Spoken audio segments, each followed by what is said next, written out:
like to recognize and thank the seniors and their parents in football, cheerleading, dance, cross country, and band for their hard work and dedication in West Hancock athletics and activities. At this time, please direct your attention to the West Hancock sideline as the seniors and their parents are introduced. Leading us off this evening, Carter Barnes is the son of Dave and Rachel Barnes. Carter has participated in 1 year of football.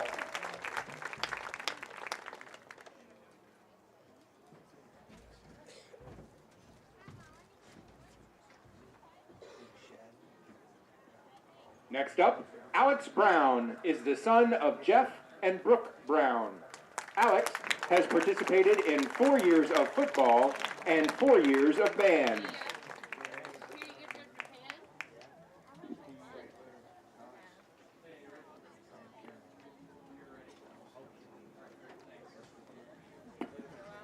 Brock Burford is the son of Joe and Grace Burford. Brock has participated in 1 year of football.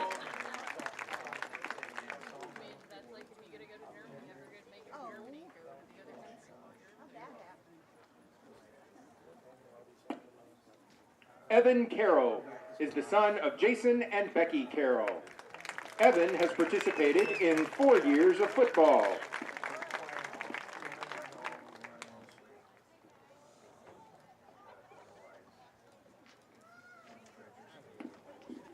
Charles Daydant is the son of Brooke Daydant. Charles has participated in 4 years of football.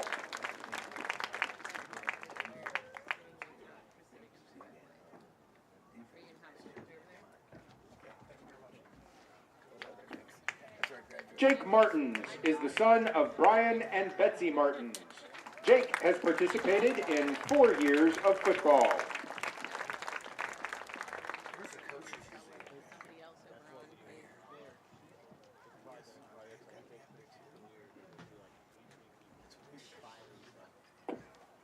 Gage Scott is the son of Matthew Crowner and Brandy Buchanan. Gage has participated in 1 year of football.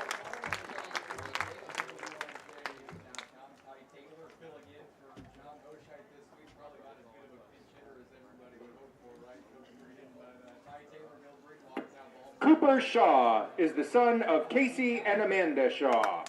Cooper has participated in 4 years of football.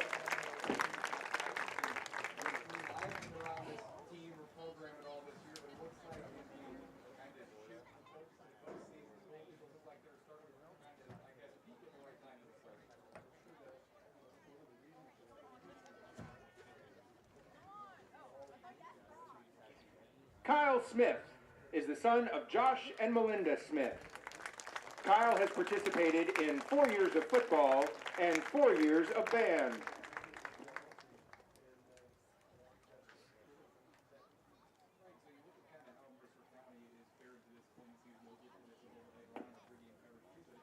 Devin Weeks is the son of Ryan and Lisa Weeks. Devin has participated in 1 year of football.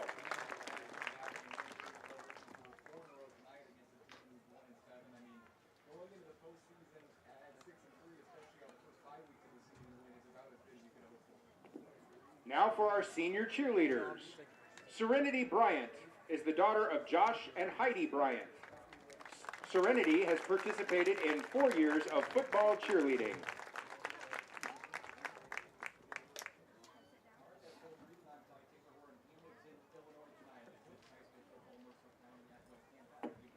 Grace Poland is the daughter of John and Amy Poland. Grace has participated in 4 years of football cheerleading and 1 year of cross country.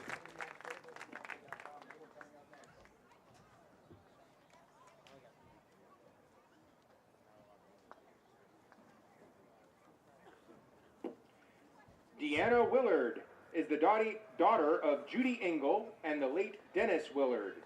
Deanna has participated in 4 years of football cheerleading.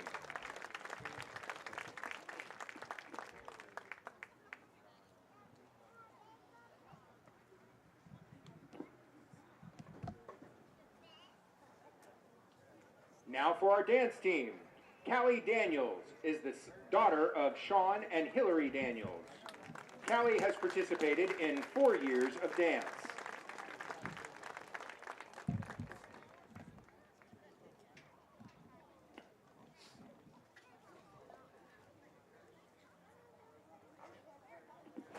Josie Hellenthal is the daughter of Michael and Lacey Hellenthal. Josie has participated in 3 years of dance.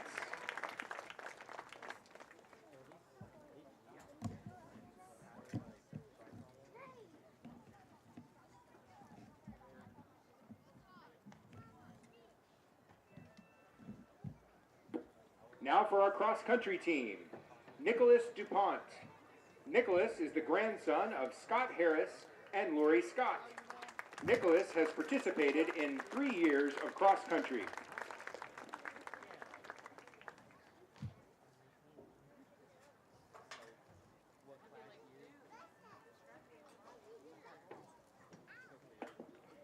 Dominic Quinlan is the son of Ed and Janelle Quinlan.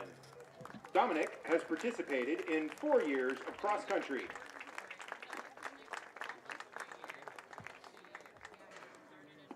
Also, Parker Quinlan is the son of Ed and Janelle Quinlan. Parker has participated in 4 years of cross-country.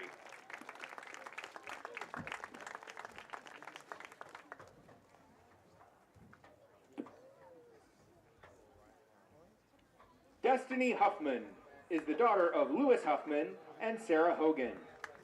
Destiny has participated in 4 years of cross-country and 4 years in band.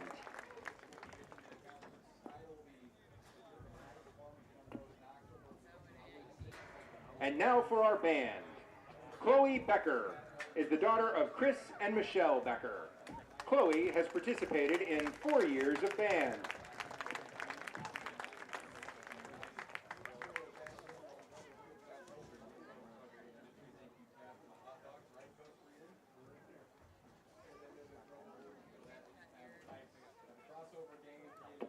Michaela Clayton is the daughter of Terry and Ed Nolder.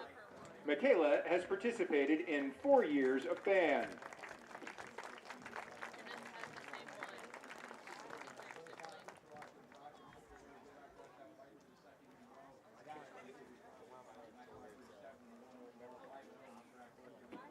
Casey Fink is the daughter of Valerie Heisler and Trent and Amanda Fink.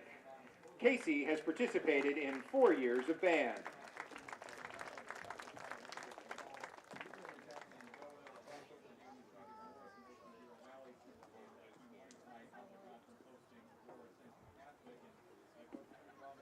Natalie Hamma is the daughter of Tim and Val Hamma. Natalie has participated in 4 years of band.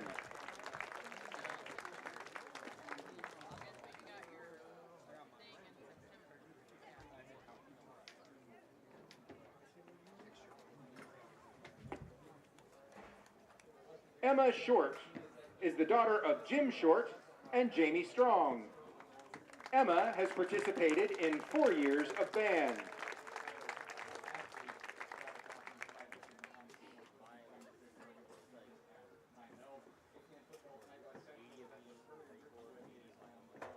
Rebecca Shurtleff is the daughter of Mike and Beth Shurtleff. Rebecca has participated in 3 years of band.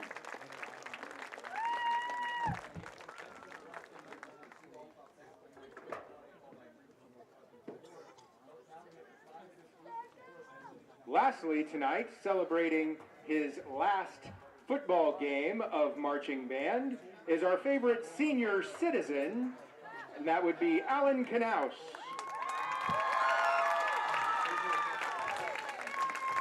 Alan Knaus has been serving as our band director for the last ever.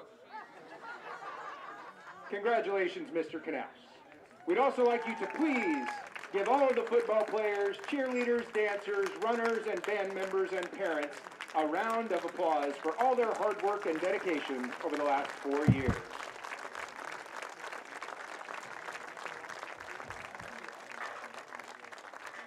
Best of luck to everyone in your future endeavors.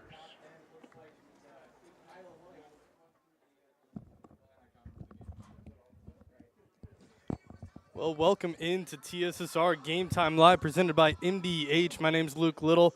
I have my partner John Little up here with me later today. That was the senior announcements. We had football players, dance, cheer, band, cross country, all the fall sports we got going on. Got some senior announcements here at Hamilton, Illinois, Jim Replinger Field. We got about 35 minutes until scheduled kickoff time, so we're going to head back into a break.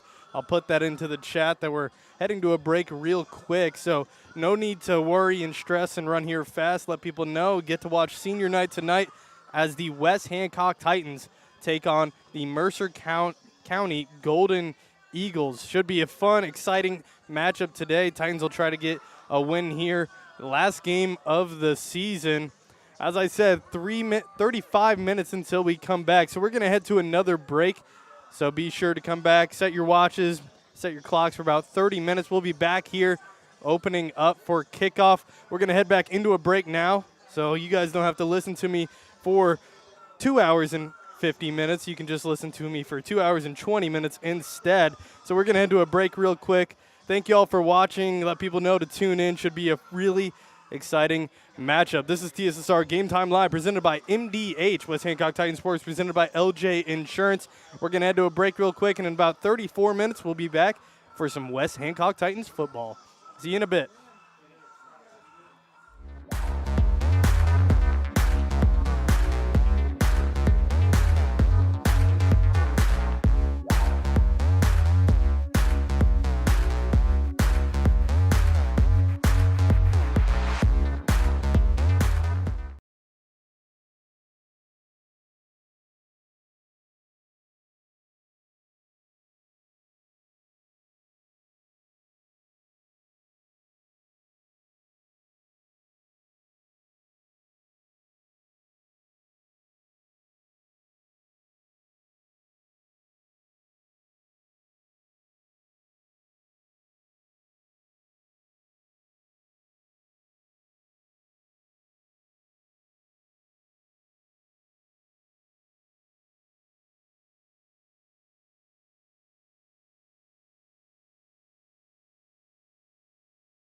Welcome into Hamilton, Illinois, where we get the matchup between the West Hancock Titans and the Mercer County Golden Eagles. Should be a very exciting matchup. My name's Luke Little. Here with me today is my partner, John Little. We got about 2 minutes until kickoff. Mercer County's already set. They're getting ready. Titans coming out on the field. Senior night, I'll read off some of those seniors to you. Jake Martins, Brock Buford, number 4, Evan Carroll, number 10, Carter Barnes, 11, Gage Scott, 13, Cooper Shaw, number 19, Ethan Schmidt, number 54, Alex Brown, 56, Devin Weeks, number 62, Charlie Dayton, and 63, Kyle Smith. There are your seniors for the West Hancock Titans, and we're getting set for kickoff. Here we go. Last game of the season. Number 12, Derek Garner, going to be kicking off for Mercer County, and we'll be underway. Titans won the coin flip, so they elected to receive. Low kick. It's going to have a nice little bounce, picked up by Tucker Kolzenberg. He's going to run to the right side, makes a nice cut back to midfield. Titans get good field position at the 34-yard line. So, John Little, you were with me at the last matchup against Illini West. What do you think are some keys that they need coming into this game that they need to fix from last game, offensively and defensively? Well, we've been speaking all year about how they need to get off to a quicker start. And obviously defensively they've struggled to stop the run. But, it's we're coaching these kids all season. So let's see what they can do here in the last game of the season, see if they can put a few things together. Strong passing team, led by quarterback Gavin Grothaus. Going to set up here in shotgun formation. They're going to hand it off to Jake Martins. Going to get about 4 yards. Interesting story we got with Jake Martins in this game. Last week against Illini West, he went out of the game, and it was the second half with a dislocated shoulder. Didn't get it fixed right away. Had to go to another hospital, get it put back in place. I was talking to him, asking him if he was going to play. He said he wanted to. Senior night, he's a senior. He's out on the field right now. He's been playing very well at the running back position. Also, one of the leading defenders for the Titans. In their last matchup, he had 12 tackles against Illini West. He's out there today at running back. They give it right back to him up the middle. This one's going to go for about 3 more. It's going to be a third and about 4 to go for the Titans here on this third down. What do you want to see out of this third down play right here? Would you like one of those quick passes that they run or go back up the gut to Jake Martins? Well, I mean, I think we're going to see a pass play here. They're trying to establish that run early, which, you can't blame them. I'm curious to see Jake Martins, how he's going to hold up being fullback and linebacker the whole game. So we'll see if they move him in and out of the game at all. Should be interesting. Titans in their last matchup were 6 for 14 on third down conversions. Not the greatest percentage. Quick pass over to Carter Barnes. He's going to fight. He's going to get the first down. Senior Carter Barnes get the Marine Bank and Trust first down for the West Hancock Titans. They're moving the ball down the field against Mercer County. Mercer County's 5-3 on the year. A win here would secure them in the playoffs. Trying to get a win against the Titans. They've won their past 3 matchups against against Elmwood, Brimfield, Illini West, and Macomb. They go right back to Martins. He's not going to go anywhere. A loss of a yard on this play.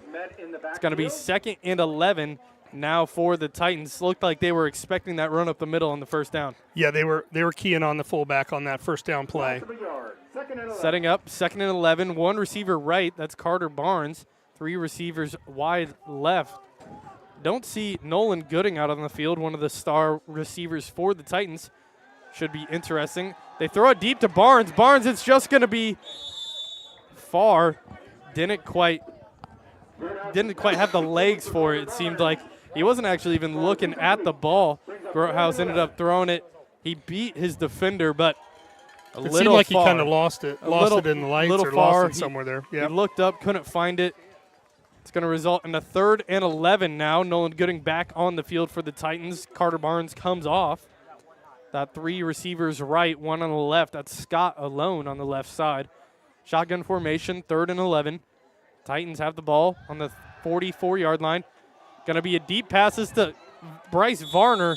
It's going to be out of bounds. No good. Caught by Coach Colton Johnson, actually, on the sideline.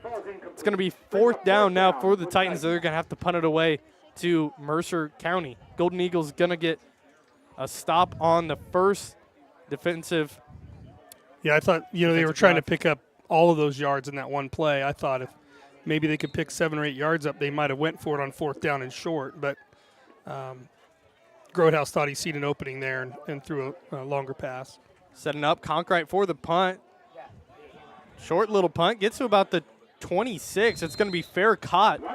That's where Mercer County's going to start with it. Titans defense coming back out on the field. They allowed 50 points last week against a ground-heavy Illini West. They allowed nearly 500 yards on the ground to Illini West. One of those big keys for IDub is Ian Bentzinger.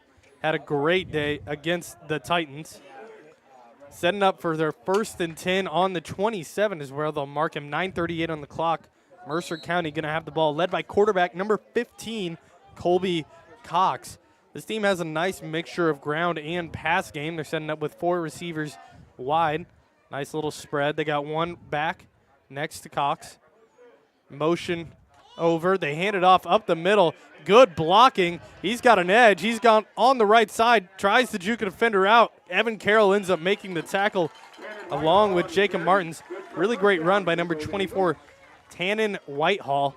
Got the edge, and we were talking about this before the game even started. The size that Mercer County has, it's going to be hard for the Titans to overcome. Well, that and they spread us out there. They put 2 receivers to the left, 2 to the right. They did bring a guy in motion here to give the defense something else to think about. So we'll continue to see if they kind of spread us out here. They come out with three wide receivers here with an offset tight end. Setting up, shotgun formation, ball on the 41. Going to roll out. He's going to find his receiver. Good tackle by Carter Barnes, but that's going to be a gain of almost all of it. And I believe they're going to give the first down to them. The reception was by number 3, Dalen Blazer. Just short is actually what they're going to call it. No, they're actually going to motion. We had a bit of miscommunication up here. They're going to give the first down to him. The near official was winding the clock as if there wasn't a first down, but the far official had the chains move forward. 8:54 on the clock, setting up at midfield. Shotgun formation. The snap. It's going to be a quarterback keeper. Cox is going to keep it rush for about 5 yards until he's taken down by the Titans. And it looks like they're just going to go with this bully style of offense for the majority of the game. They must have saw some game film of the Titans against Illini West last weekend and saw something that they liked in their ground game. Yeah, the last pass play, I think, was just to kind of keep that defense honest and not overcommit, which is something that we saw the Titans struggle with last week. They overcommitted on the middle a lot against Illini West. That allowed Ian Benzinger and Johnson to bounce on those edges and get around them, use their speed, get to the end zone. We'll see if they go with that same mentality to load up the middle here in this game.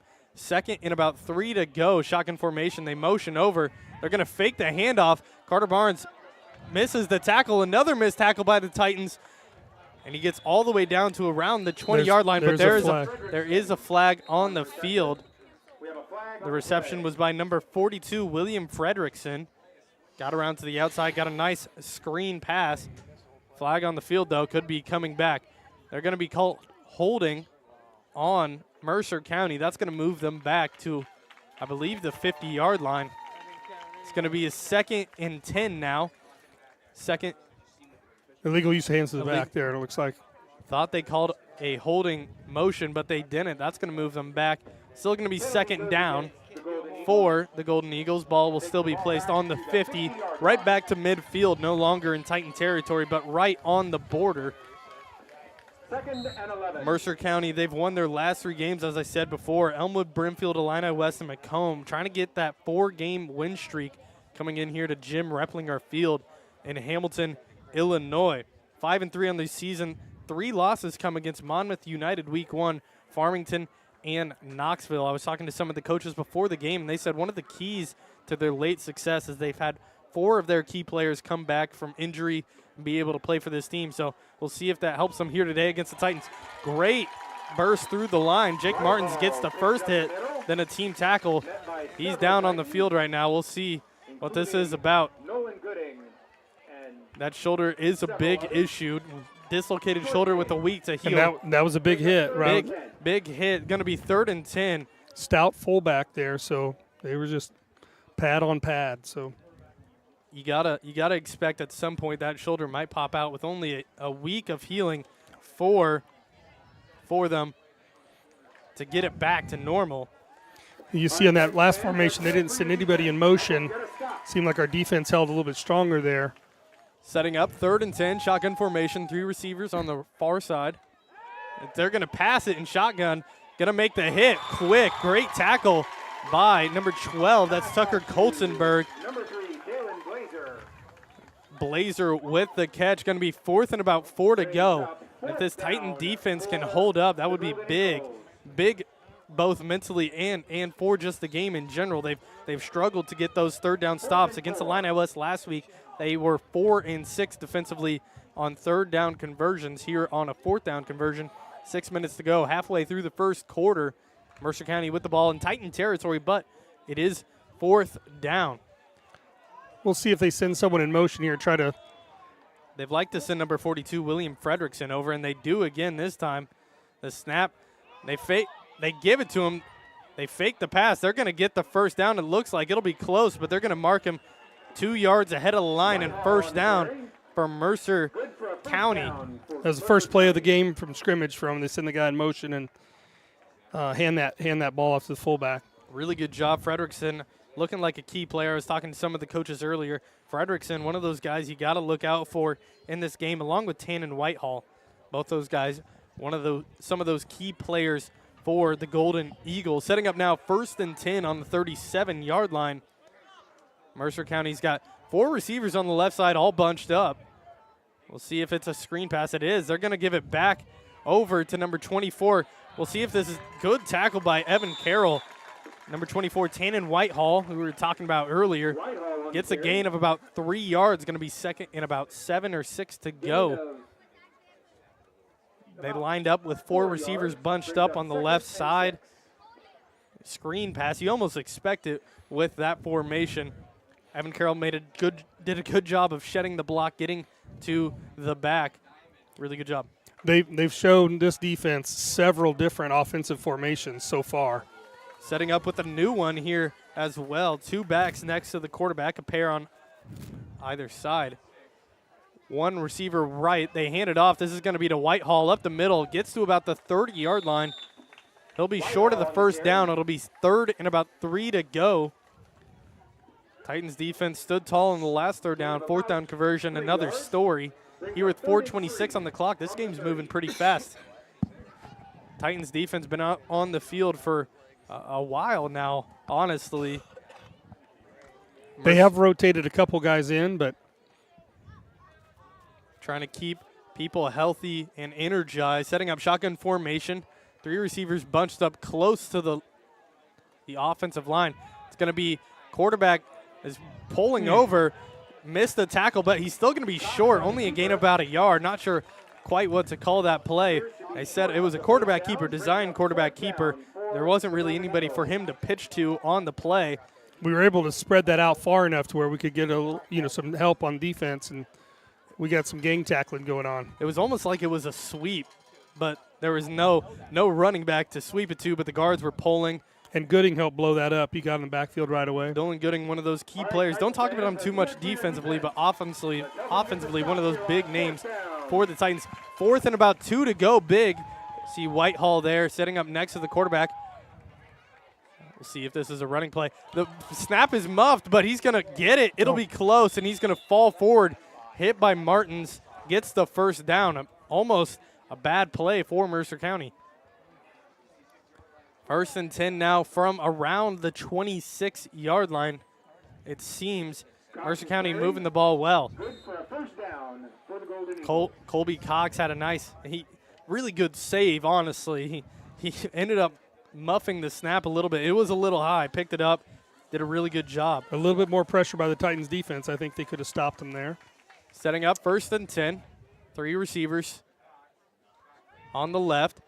Quarterback's going to roll out, find his target. Evan Carroll makes a nice tackle at the 20, but a little too late for the catch, which was made by number 11, Mason Gray. And looks like they're spreading the well to a lot of people passing-wise. We see number 24, Tannen Whitehall, really the big name in their run game. But with their passing, they're like to work a lot of guys in. William Fredrickson, number 42, 11, Mason Gray. Going to see a lot of these guys here today, along with Dalen Blazer out there as well. Getting ready for the second and about 5 to go. Titans defense trying to hold strong. Wide receiver spread, a pair on either side. Whitehall next to the quarterback. Set up. They're going to give it to Whitehall. He's going to rush forward for about 3 yards. Going to be 3rd and short here for Mercer County. Another 3rd down for them on this drive. The clock is moving quick. 2 minutes on the clock. We're going fast. 3rd and 2 is the official word. Ball within the red zone. Fighting on the Titans' 18-yard line. As I mentioned before, we're here in Jim Replinger Field. It's senior night for the Titans.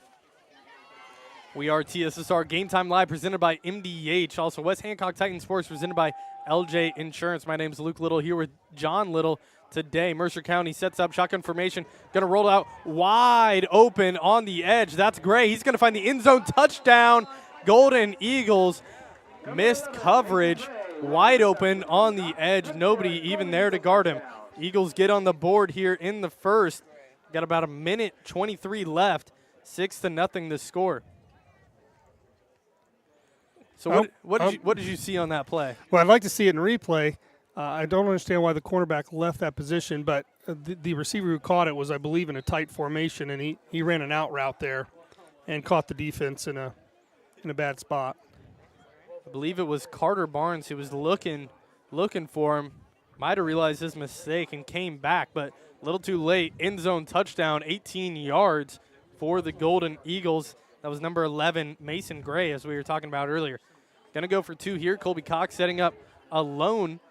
Got to expect somebody to motion over in this. First time we've seen him alone in the backfield. 3 receivers bunched up on the left, the motion over. They give it to him. This is Whitehall. Will he get to the end zone? And he will. 2-point conversion is good. Whitehall gets in. And the Golden Eagles take a 8-0 lead against the West Hancock Titans. Again, as we said before, we'd like to give a big word out to our sponsors here today. Marine Bank and Trust. Every single time the Titans get a first down, I should be saying, as I've said before, I should be saying a West Hancock Titan. Marine Bank and Trust first down. We also like to shout out TNS Farms for supporting, and LJ Insurance, your main sponsor for the West Hancock Titans, bringing you every single coverage that we have of the West Hancock Titans. Minute 23 on the clock. Mercer County starting off strong. It was a long offensive possession, though. Yeah, when you look at time of possession just in the first quarter, Mercer County's winning that one. It was about 9 minutes to about 2, it seems. A lot of time held by Mercer County. They're going to get ready to kick off again. Titans offense had some bright moments here and there. Ended up getting it to around the 46th, and just as you mentioned before, went for the first down, it seemed like, on every single play after they failed to get any yards on the first down. And after that, they didn't get anything. We'll see how their offense goes this time. Getting set to kick off, number 12, Derek Garner. Got it down to about the 25 last time. Nice little low kick. This one's a high, short little boot. They called off sides finally. So to Nolan Gooding. It was almost muffed. They're going to call offsides, as you mentioned before. So if you don't know the rules, I'll go ahead and mention it, as it might not have been on the camera. The kickoff team, as the kicker is running up to the ball, there's a nice little X on the field at the 40-yard line. The other members on the team are not allowed to pass the 40-yard line until the kicker kicks it off. They're going to call it on him. Looks like they're going to. They're all going to call the offsides. They're going to get ready to kick off again. They're going to move them back 5 yards to the 35.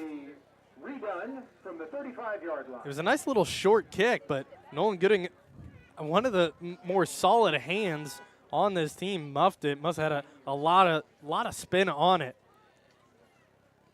I'd like to thank everybody for joining and watching here today for this Mercer County West Hancock Titans matchup. Senior night, nice kick all the way. Tucker Coltonberg gets it at the 25. They pitch it over to Varner. Varner's going to make a nice little cut, get up to around the 33, 34-yard line, only about 9 yards on the return. don't get a ton. They like to do that fake play every now and then on the kickoff, and it doesn't always seem to work out. From the 35-yard line. Setting up 1st and 10 here for the Titans. What would you like to see here on this first play? Do you want to establish the pass game, go deep, or do you want them to hand it off? They got Tucker Coltenberg in the backfield now. I'm thinking maybe start with a pass play here, short. We don't have to get it all back in one play. Setting up here, they hand it off. This is Coltenberg. He misses one tackle, only gets about 2 yards on the carry. Was almost stopped in the backfield, but gain of about 2 yards. Ball came out, but refs are going to say he was down on the field. So setting up now, 2nd and about 8 to go. 50 seconds on the clock, under a minute. We're moving fast here in Hamilton, Illinois. 7:18 the time right now. Kickoff was at 7. Quick pass over to Nolan Gooding. Got a blocker and Varner ahead. Nice cut, 50, 45, 40, 30, 25, all the way down to the 25-yard line. Nolan Gooding, welcome to the game. Gets active early. Titans are going to go in the hurry-up offense. Marine Bacon Trust first down. Pair of receivers on either side. They like to run this hurry-up offense. They got Gooding and Carroll on the right. They haven't started the clock back up yet. There they go. 33 seconds on the clock here in the first quarter. Shotgun formation, handed off to Coltenberg, and they were expecting the run there on that play. Every first down, we've ran the ball, and we've ran it up the middle. So I don't know if they're keying on that run on first down. So would you rather see them go to a play-action pass next time they get to that first down area? I mean, we haven't done a whole lot of play-action pass. We will do that, that run-pass option where you just did there. Nice slip by Varner, but he's only get a gain of about 2 yards on the play. That'll be the end of the first quarter. 7:19 the clock. 19 minutes. That's a pretty quick first quarter. What I was going to say on that nice long pass or nice run was all season long we've thrown those little bubble passes or those screen passes, and usually we'll get tackled for a 2 or 3 yard gain with our shirt tail, or we just kind of miss a tackle.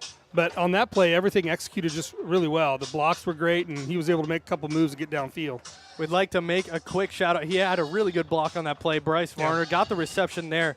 Has the most receptions in Titan history for touchdowns in a season. That number stands at 11 as of right now. Hoping to extend that here today. Whose record did he break? It is if you're watching from West Hancock, these might be some familiar names. We'd like to welcome everybody from Mercer County watching. So with some interesting stats actually. So Varner has 11 touchdowns on the season. Broke the record. He got 2 touchdowns last week against Illini West. The previous record was held in 2012. You might know Coach Coy Dorothy for the West Hancock Titans played back in 2012 as the quarterback. Ended up going to McMurray to play at college. He held the record with his wide receiver, Austin Hardy, for 9 touchdowns on the season. So it was previously held by Coy Dorothy and wide receiver Austin Hardy. But now Austin Hardy? Austin Hardy. Now okay. It's been broken by Bryce Varner. So a bit of an interesting thing. Titans, after Coach Coy Dorothy left from playing for the Titans, ended up going back to a run-heavy team. Now back to that air raid offense. Got his own record broken. Here we are setting up. 3rd and about 8 to go. Flag on the play. Flag on the play. We'll see what this is. I think their far defensive end jumped here, number 54. Offsides is going to be the call. Offsides or encroachment. Would you like to, if you know, I'm not too sure the difference between offsides and encroachment. If you know the difference, or if there really even is a difference. Yeah, that's a good trivia question. Because lining up in the neutral zone is where you line up on the football. Setting up here 3rd. They hand it off. This is going to be Coltenberg. He's going to try to break a tackle. There's one of those T-shirt tackles, it looks like. Going to be short. Doesn't get much. 4th and 3. As I said before, lining up in the neutral zone. You got the football. And the neutral zone is the width of the football if you line up there. Neutral zone infraction, I believe. That is the right call. It's going to be 4th and about 3 to go. Titans setting up shotgun formation. 1 back, that's Coltenberg. Surprised not to see Conkright out there on the field. They motion Carroll over. 3 receivers close on the left side. Might see a screen pass. Gooding alone on the right. Setting up 4th and 3, looking at the play. Ball on the 16-yard line. And it's going to be a timeout by the Titans. We're going to take a quick timeout here, too, at TSSR Game Time Live, presented by MDH. The Hancock Titans Sports, presented by LJ Insurance.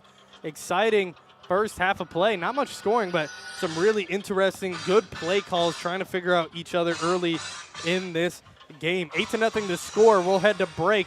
We'll be right back after the timeout. This is TSSR Game Time Live, presented by MDH.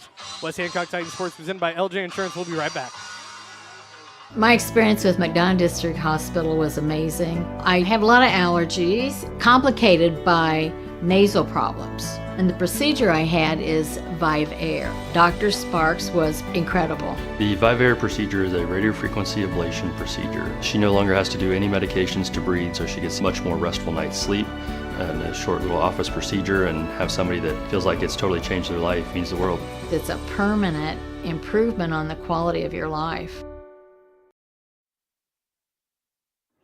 Welcome back into TSSR Game Time Live, presented by MDH. West Hancock Titans Sports, presented by LJ Insurance.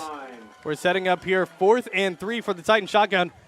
Gonna roll out. Varner's open. He finds him. First down for the Titans. Running end zone. Does he get there? Touchdown. Varner snaps his own record again. He's up to 12 now on the season. Was about to call a Marine Bank and Trust first down for the Titans, but no, end zone. Touchdown. Titans work it into the end zone. 6-8 the score now. Comes off the rollout from Gavin Grotehouse, finds his man Bryce Varner. They get in, getting ready here for the 2-point conversion now. Very nice response by the Titans. Nice timeout. You were wondering if they were taking a really long time. They called the timeout, but they ran a great play, found his receiver, hit him right in the chest. They faked the motion over. Going to be a quick pass. Nice pocket pass by Grotehouse right into the chest of Gage Scott, number 11. It was right into his chest.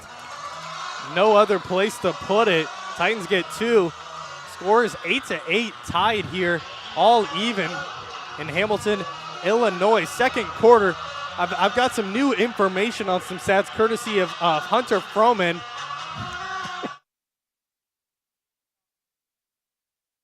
Sorry about that. We got some new information coming from Hunter Froman and Chandler Dayton, right? Yeah. And we so Tucker, no, not Tucker. Nolan Gooding, one of the better wide receivers for the Titans. He is 1 tackle for loss away from the record in a season for the Titans, which is held by one of the coaches on the Titans, Chase Hartwig. So it would be interesting to see him break that here today. I do have some stats from the Titans last game. We'll start off defensively. Jake Martins led the team, 12 tackles. Evan Carroll, 11 tackles, one of them tackle for loss. And Grayson Conkrite, 10 tackles, one of them for a loss as well. The Titans had 272 total yards, 192 coming from the air, 80 from the ground. As we mentioned before, struggled on those third down conversions, almost 50%, 6 for 14, really not that bad of a number, but it looked like they were struggling all day long to stop Illini West. They couldn't ever really get going offensively either. Getting ready to kick off, first time in the game, 11 minutes on the clock. Titans going to give the ball back to the Golden Eagles here for their second possession of the game. Tucker Coltenberg going to be kicking off here for the Titans.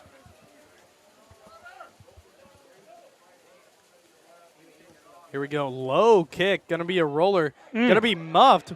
Finally picked up. Going to get an edge. He's got an edge, a real one. He's at the 50. He's at the 40, getting chased. This is Shaw on the chase. No good. Kickoff return, touchdown, Eagles. No flag on the field.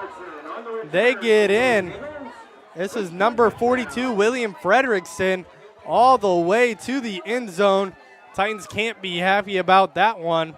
Well, you see the ball bounce the way it was, and I thought, okay, this might be a good opportunity for the Titans.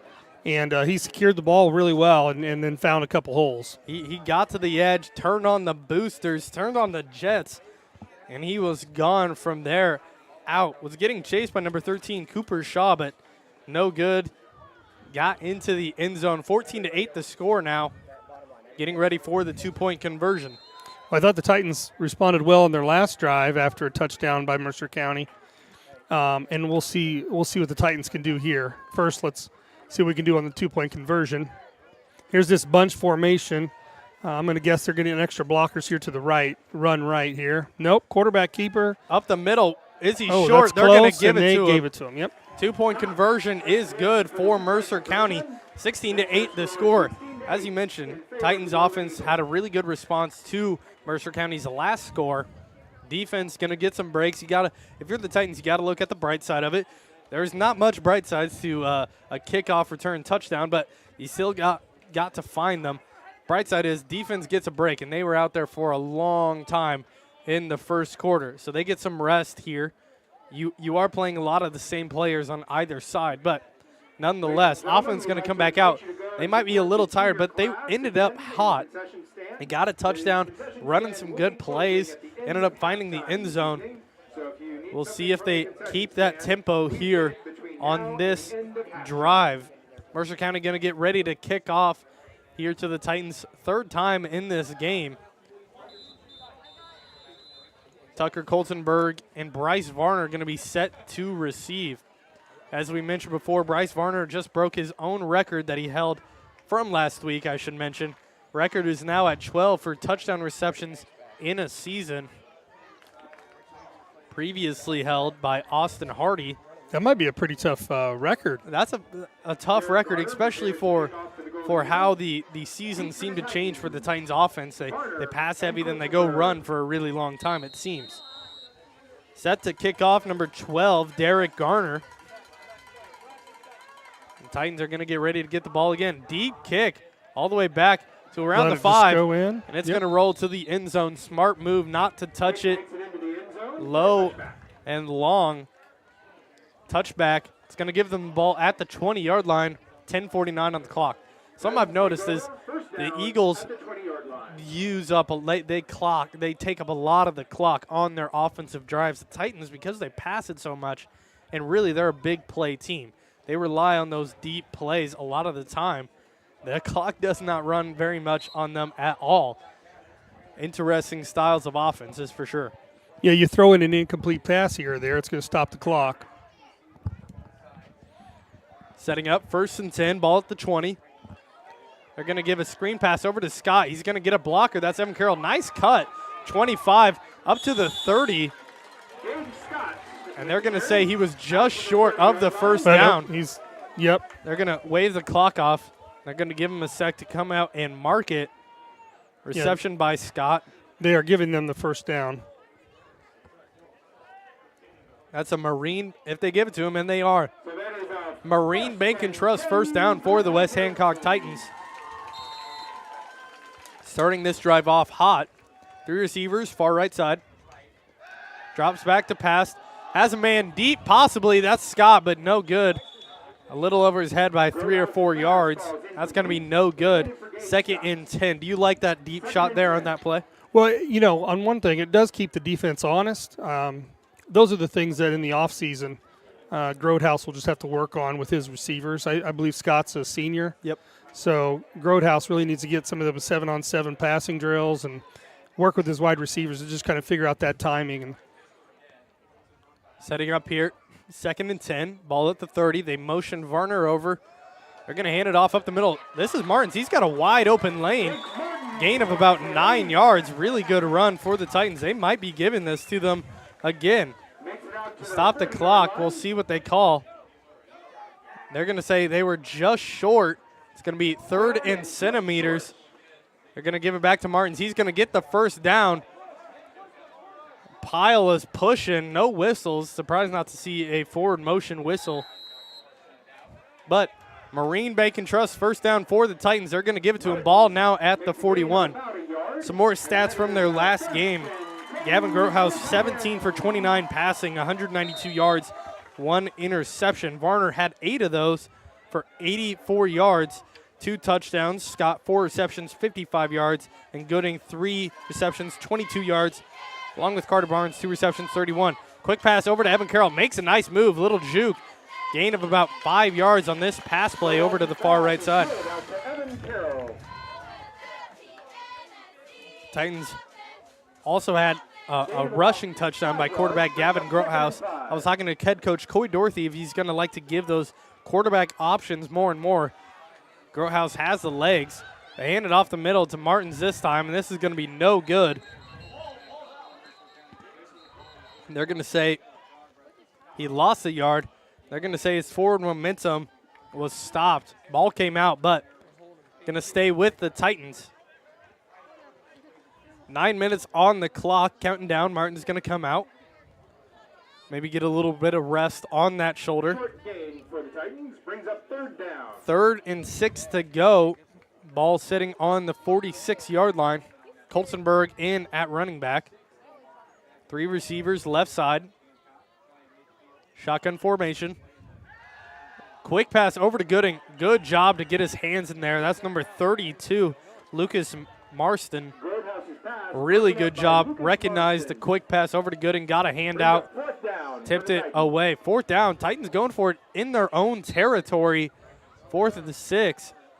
This kind of shocks me based on the earlier punt. Earlier play calls would suggest a punt, but not here. They might be trying to draw them off sides. We'll see what's coming. Coach Dorothy giving them a play call. They're getting loud over there, trying to get a play call in. They're not getting it. They still have some time on the clock, not much. They hand it off. This is going to be to Tucker Colstenberg. A flag on the field. This could be a face mask tackle.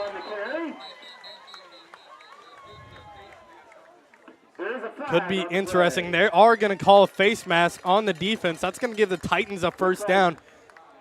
If it is, this would be a lucky foul for penalty, I should say, for the Titans. Discussing it now is the refs. Would have ended up being a loss of about 2 yards.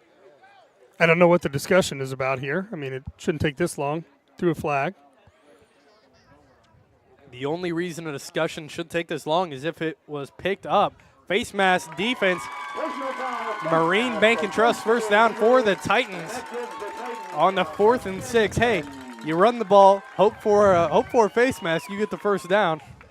Within Golden Eagle territory now, ball at the 41-yard line. I don't know if that was on the play sheet, but it seemed to work okay for the Titans. It worked out well. They got a gain of about 15 yards, so good 1st down for the Titans. Setting up here 1st and 10, ball at the 41. 3 receivers far right side. Grotehouse coming out to give him a play. Martin's in the backfield. 3 receivers far right. Scott alone on the left. Going to be a quick pass over to Scott, but whistles out. Flag on the field. False start offense is going to be the call. False start against the Titans. That's going to move them back 5 yards. It's going to be 1st and 15 now. 1st and 15. From the 46. Not sure who it was. I heard a 7 on the field. Trying to find an offensive lineman. Oh, it would have been on number 7, Nolan Gooding. That's what it was. I assumed it was on offensive lineman, but it was actually on receiver Nolan Gooding. 1st and 15. Opposing crowd getting loud. Not much of them, but they are getting some noise. Very difficult for the coach and the quarterback to communicate here. Setting up shotgun formation. Motion Varner over. Drops back to pass. Looking to Scott. He's going to have to make a move. Ends up slipping a tackle. Going east and west. Nice cut up. I like that cut up the field. I thought he was going to keep running to the sideline. Instead makes a nice sidestep juke move to the left. Gain of about 5 yards. Going to be 2nd and 10 now from the original line of scrimmage.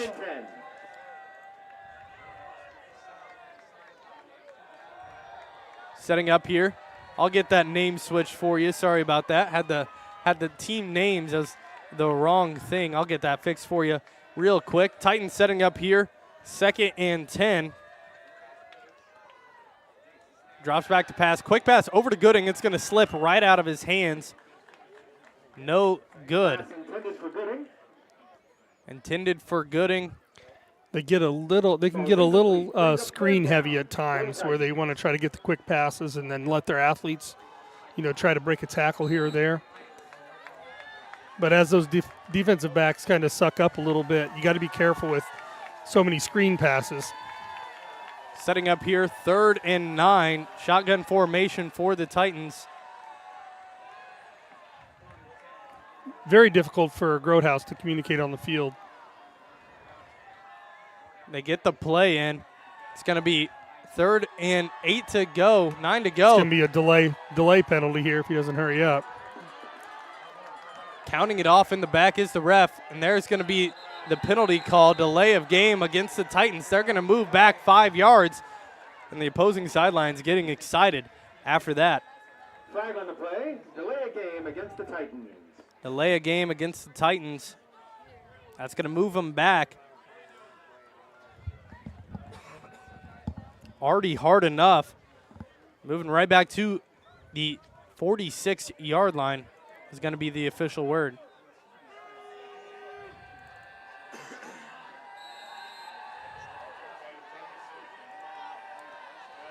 Got the scoreboard all fixed up. Thank you for calling that out, keeping me honest. Setting up here now. Going to be 3rd and 15 to go for the Titans. 6:55 on the clock. Getting the play calls out. Shotgun formation. Scott alone on the left. They like to look to him in these situations. Deep pass. No receiver even in the area code. It's going to be incomplete. 4th and 15 now for the Titans. Got to think they're going to punt this one away. Well, keep in mind, they went for 4th down in their own territory here earlier. I realize this one's now 4th and 15, so it's a little harder. It does look like he's running a punt team out. Going to bring Grayson Conkright out along with the punt team. They're going to boot it away to the Golden Eagles. Number 24 back to receive. That's Tannen Whitehall for the Golden Eagles. Conkright prepares to punt. Whitehall deep for the Golden Eagles. Gets the punt off. High little punt. They're going to fair catch it here at around the 20-yard line. They're going to start with the ball 80 yards to move down the field. Offense comes out on the field. And with 6 minutes on the clock, you got to think they're going to take a lot of this time away like they did last time.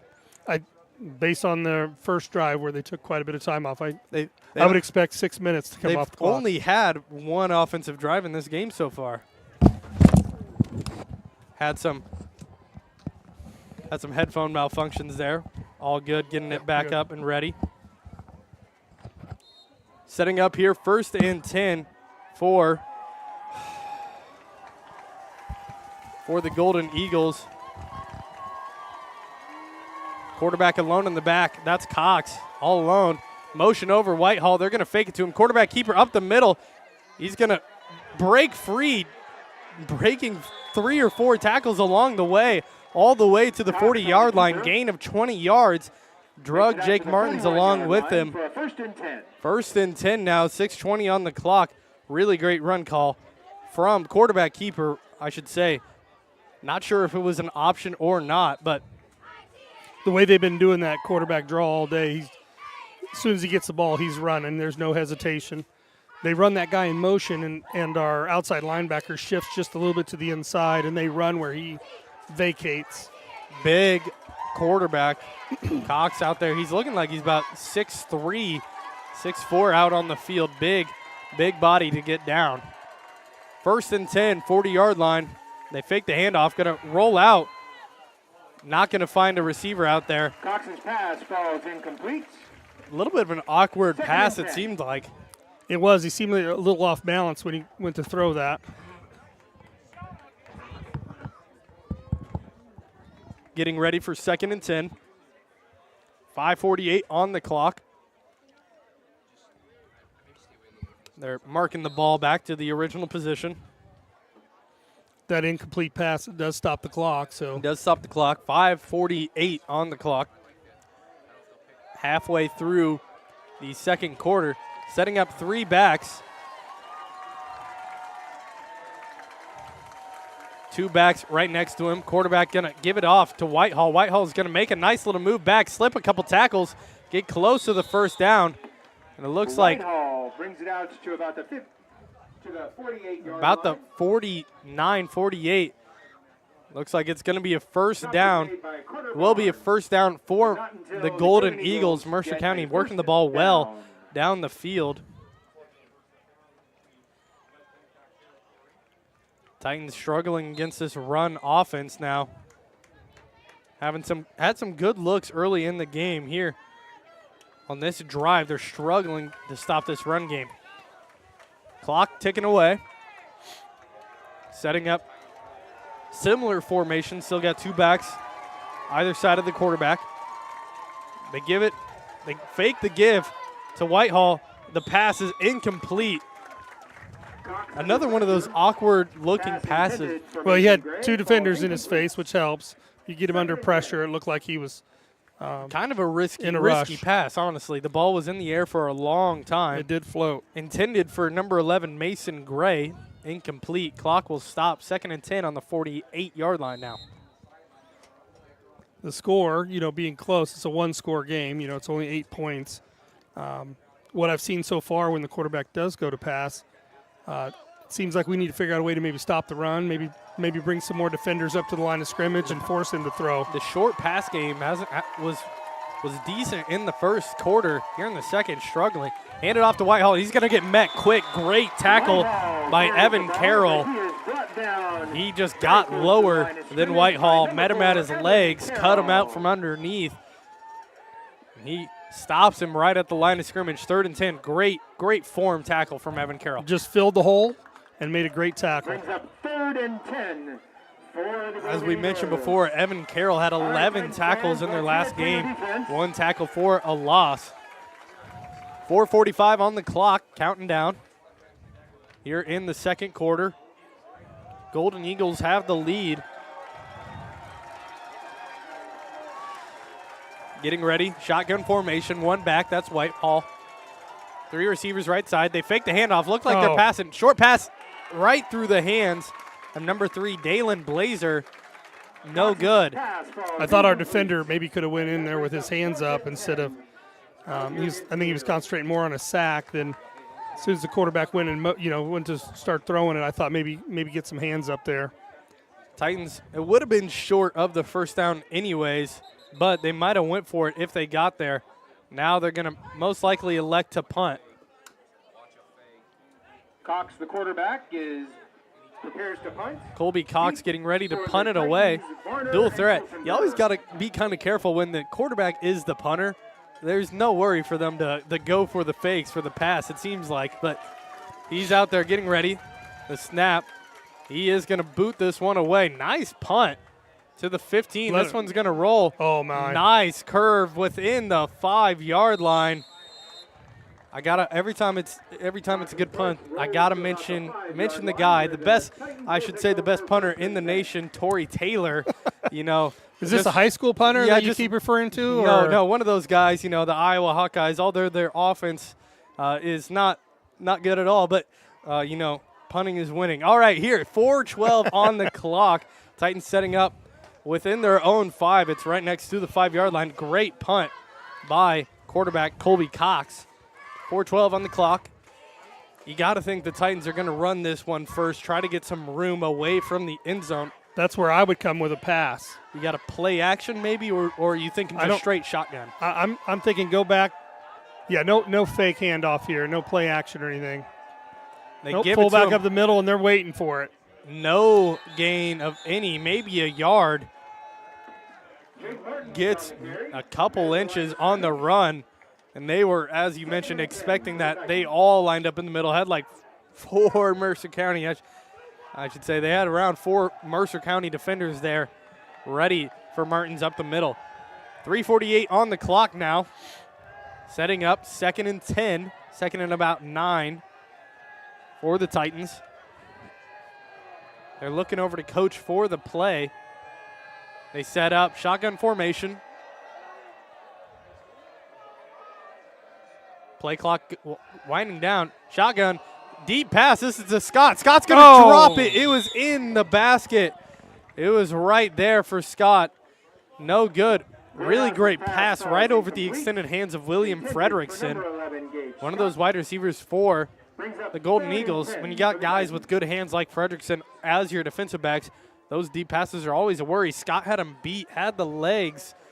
It was a good pass. It was just, it's hard when you're wearing those pads and that helmet. It's hard to get your head turned around. That is correct. And up in the air and run a straight line. And it came almost right over top of him too. So great pass though. Dropped it right in the breadbasket. Really good pass. Setting up here, 3rd and 10. Drop back to pass again. Deep. This is Nolan Gooding. He's open. Catches it at the 30. First down for the Titans. Marine Bacon Trust first down. And they ran that play. If you want to, I know you probably aren't diehard enough fans. If you go back to that Lewiston football match against LVC, the Titans ran that play consistently throughout the game. They send the receivers on a go route. They fake the comeback and end up turning around. Really good job by Nolan Gooding. This run doesn't go anywhere. Going to result in a gain of maybe an inch. Going to be 2nd and 10 now for the Titans. They keep coming back to that fullback play up the middle. It has not been too successful today. It's worked a couple of times here and there, but nothing really. On our touchdown drive, there was a couple fullbacks up the middle that were successful. 2:40 on the clock. Titans got some field to work. They're on the 33 right now, and a really good job to get out of that 5. They were on the 5 on a 3rd and 10. If you have to punt out of that scenario, the Golden Eagles are getting great field position. Flag on the play. False start on the offense. That's going to move them back 5 yards. Going to be 2nd and 14 to go for the Titans. Titans are down 8-16. Also, if you're watching the halftime show by the West Hancock Titans, I shouldn't say West Hancock Titans, excuse me, I should know better. The Warsaw Marching Pride, they'll be performing at halftime. We'll have that for you guys. We'll try to get a mic out there so you can hear it and watch it at halftime. But right now we still got 2 minutes, 15 seconds on the clock. Because of the noise, Groothouse having to come over to Coach Dorothy to get the play. Setting up now, 2nd and 14 to go. 2 minutes on the clock. Shotgun formation. Drops back to pass.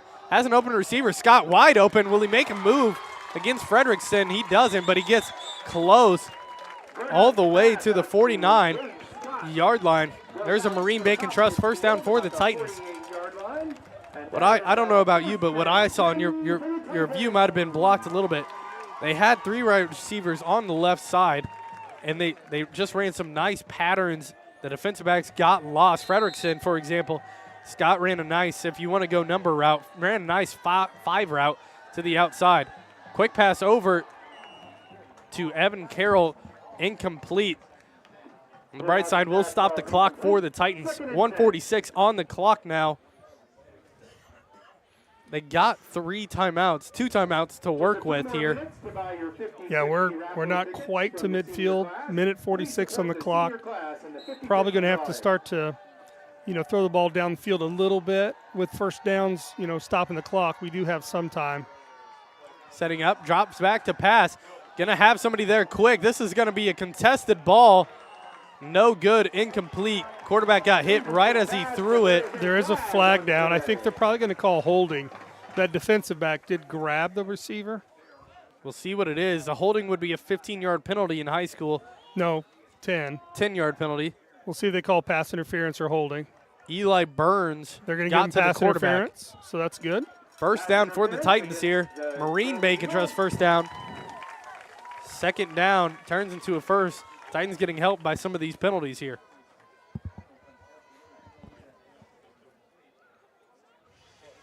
Yeah, the quarterback got hit on that throw, which made the throw a little short. But as the receiver came back to the ball, that defender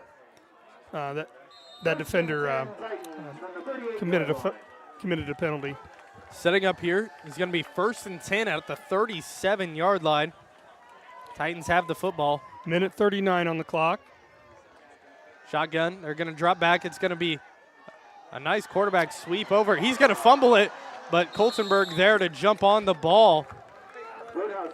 I wanted to say Titan defenders. Eagle defenders were right there ready for it, and a late flag comes out on the field. I didn't see the area in which the flag was thrown. It looked like the Eagles were helping each other up off the field, so nothing egregious there. When you're this far away and you don't see anything, it's got to be something that somebody said. Again, not sure who it's on, but and they're discussing it right here where the could be a big penalty if it is against the Eagles. We're going to get the call here from the head official.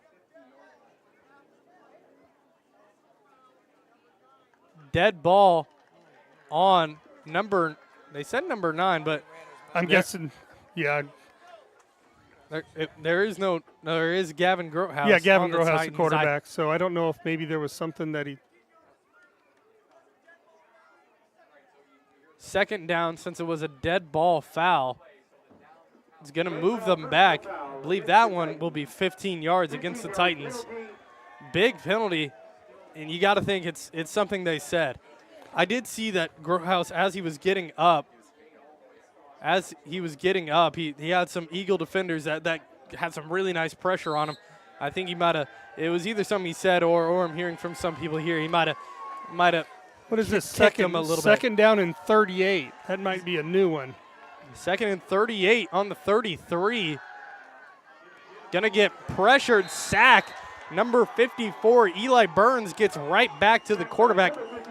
Must love to get those sacks down. He gets another pressure on the quarterback. It's gonna be a timeout by the Eagles, minute 16 on the clock. It's gonna be their first timeout of the game. We're gonna take a quick timeout here too at TSSR Game Time Live, presented by MDH. West Hancock Titans Sports, presented by LJ Insurance. We'll be right back. I chose MDH. We moved here, and I was researching different places that would allow me to VBAC, have a vaginal birth after C-section, and the doctors here do encourage that, and so I chose that after looking online, and I wouldn't want to deliver anywhere else because they all go above and beyond, and they're so kind and actually care about you.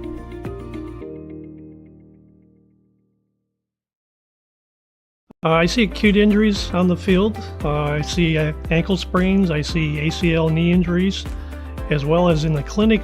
It's very rewarding to see them from on-the-field injury to rehab to transition back to their event.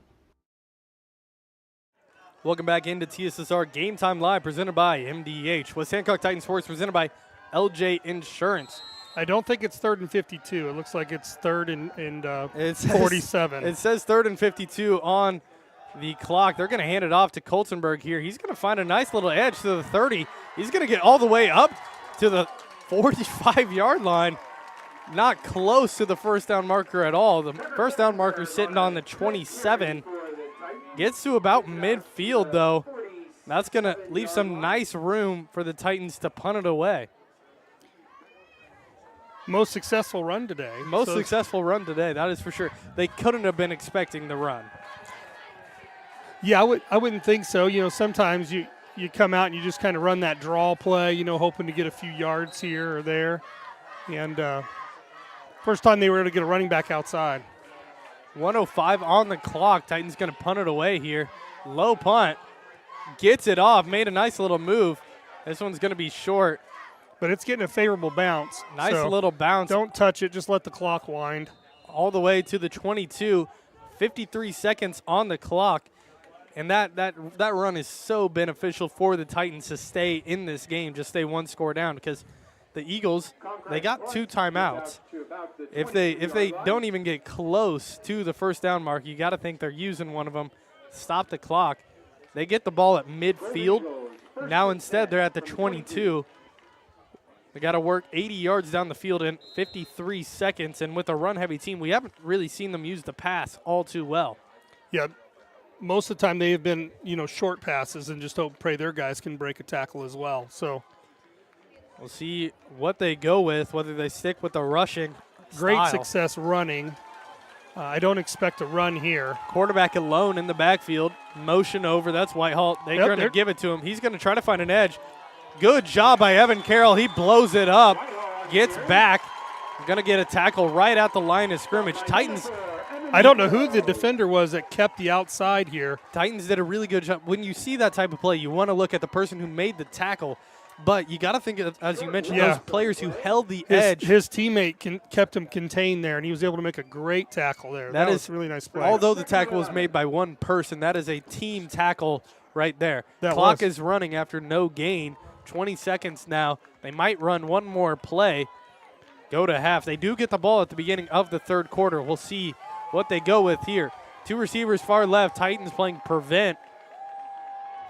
They're going to fake the handoff. Screen pass over. This is the number 42, William Fredrickson, and he's going to get tackled. First down, 0.6 seconds.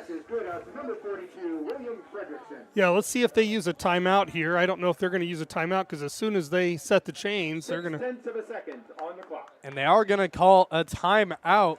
0.6 seconds on the clock. We'll stay with you here for this one. First down at the 35.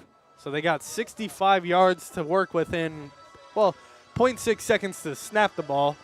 And then you got. Well, they'll be coming out of a timeout, so they won't worry about the clock. You got however running. much time you want. So work it down the field. See some, maybe get to see some lateral plays here and there, but. We could see a lateral. I think what they're going to try to do, what they've shown at least in the first half, is they've tried to outnumber us or outflank us on one side and try to get some blockers out in front of a running back. What I really think is, for the Titans, I would say, defensively, you got to set up 20, 25 yards deep of the line of scrimmage, and they are here. Yeah, we've got 3 or 4 guys back here pretty deep. 5 guys at least 20 yards deep, even more.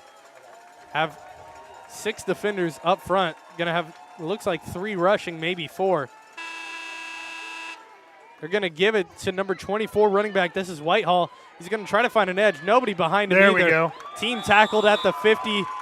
Cox's pass is good to Whitehall. No touchdown, but they're still going to have the lead. 16-8 is the score right now. Titans down. Golden Eagles got to get the ball at the beginning of the second half. We went pretty quick. 7:59 the time. Second half went a lot longer than the first half. Double. First quarter. Second quarter. First quarter went about 20 minutes. Second went about 40, so doubled the time. The Eagles didn't have the ball as long, and when they did, they like to rush. So we're getting ready for halftime now. The Warsaw Marching Pride going to set up. We'll have that for you. We're going to head to a quick break. We'll be back for the marching band. Get to see them perform. 16-8 the score. Golden Eagles going to have the ball. We'll get some key players when we come back after the band performs. This is TSSR Game Time Live presented by MDH. West Hancock Titan Sports presented by LJ Insurance. We'll be right back. Make sure to stick around. I grew up in a small town in Missouri, and I like the feel of community. I like knowing the people that I take care of and knowing the people around me, providing care for someone that you know is in this community and helping them to get better. I chose physical therapy because I knew I wanted to be in the healthcare field. I wanted to be able to help patients in some way related to more in depth. We get to know our patients, and that's really what kind of sets us apart. I see acute injuries on the field. I see ankle sprains. I see ACL knee injuries, as well as in the clinic. It's very rewarding to see them from on-the-field injury to rehab to transition back to their event. A lot of people don't realize that you don't have to live with the dizziness day to day, especially concussions as well, that we can treat those things here. Same with pain. You don't have to live with the pain that you're experiencing. We have the ability to help you.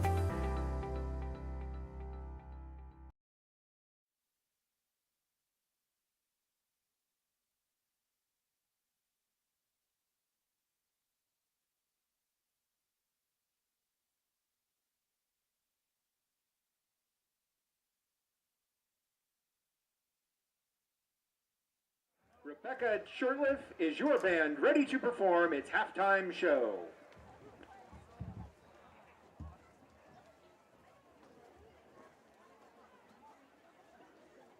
Warsaw High School Marching Pride, you may now present your award-winning halftime show, Sinners and Saints.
Warsaw High School Band. Let's have a big round of applause for our senior band members, Chloe Becker, Michaela Clayton, Casey Fink, Natalie Hammer, Emma Short, and drum That major was the Rebecca Shirtman. Warsaw High School Marching Pride. They performed at the Cahokia, I believe, the Cahokia Parade of Champions, I believe, this year. Last performance of the year for Mr. Alan Knaus, band teacher for the Warsaw Band, former alumni speaking. He's been there for about 30 years, I believe. Long time to be a teacher, especially a band teacher at a low-level school. So big shout out to Mr. K, all the senior band members as well. It's 16-8. We got about 6 minutes and 30 seconds on the clock. There'll be 2 more minutes added on from that. So we got about 8 minutes until we kick off for the second half of play. Golden Eagles up right now on the Titans. We're going to head to a quick break here. We'll be back for the second half of play. We'll be back a little before that for some key players for either team. This is TSSR Game Time Live presented by MDH. To wish all the seniors good luck on their future endeavors. We will greatly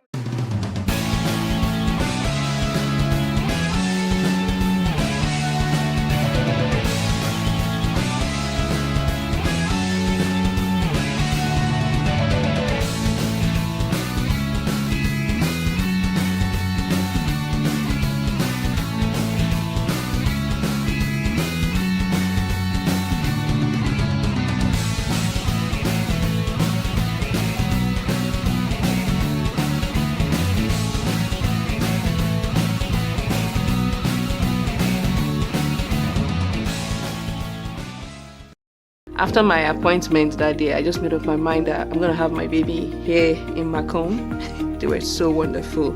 I thought about the staff of MDH. They're all good. This is just the best place for you and your family. I feel honored for those patients to have chosen me as their provider to begin with. So when they come in, I definitely have to show them respect and try to take care of them the best way I can.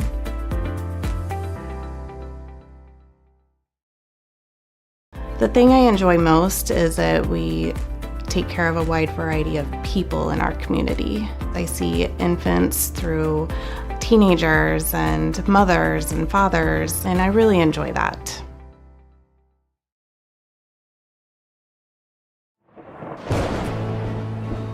I couldn't ask for a better agent, for a better company in a disaster where you have no idea where to start.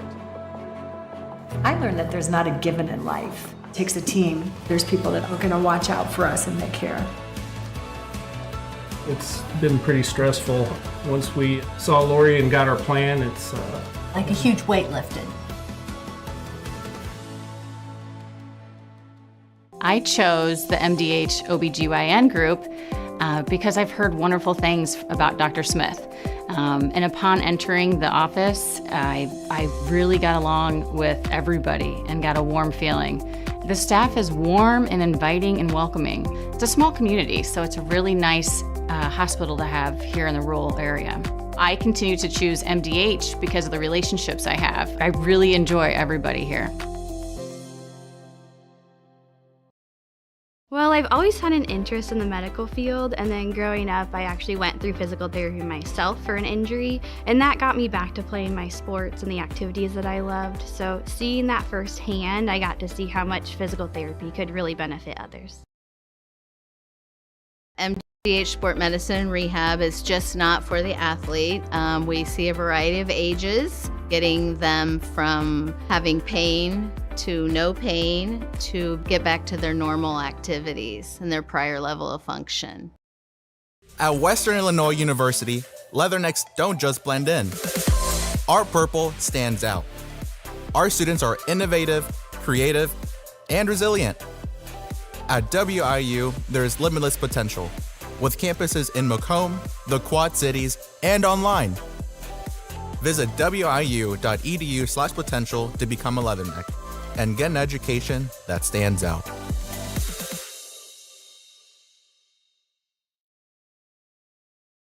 MTC Communications is building a high-speed fiber network in our community, and we're putting priority on the areas with the greatest interest. That means we need your input to let us know you want us to build fiber in your area first. Experience the speed and convenience of fiber internet by visiting our special website and registering. Let us know you want fiber internet today, and make your voice heard. At Country Financial, we enjoy serving the community in which we live, big or small. I love living in the Blandonsville area. It's where I grew up, went to school, and decided to raise my family. I never had a desire to live or work anywhere other than in a small town. I feel lucky to help my longtime friends and neighbors with their insurance needs. It's like working with family every day. I'm Brett Powell, your local Country Financial representative, whose door is always open to work with you.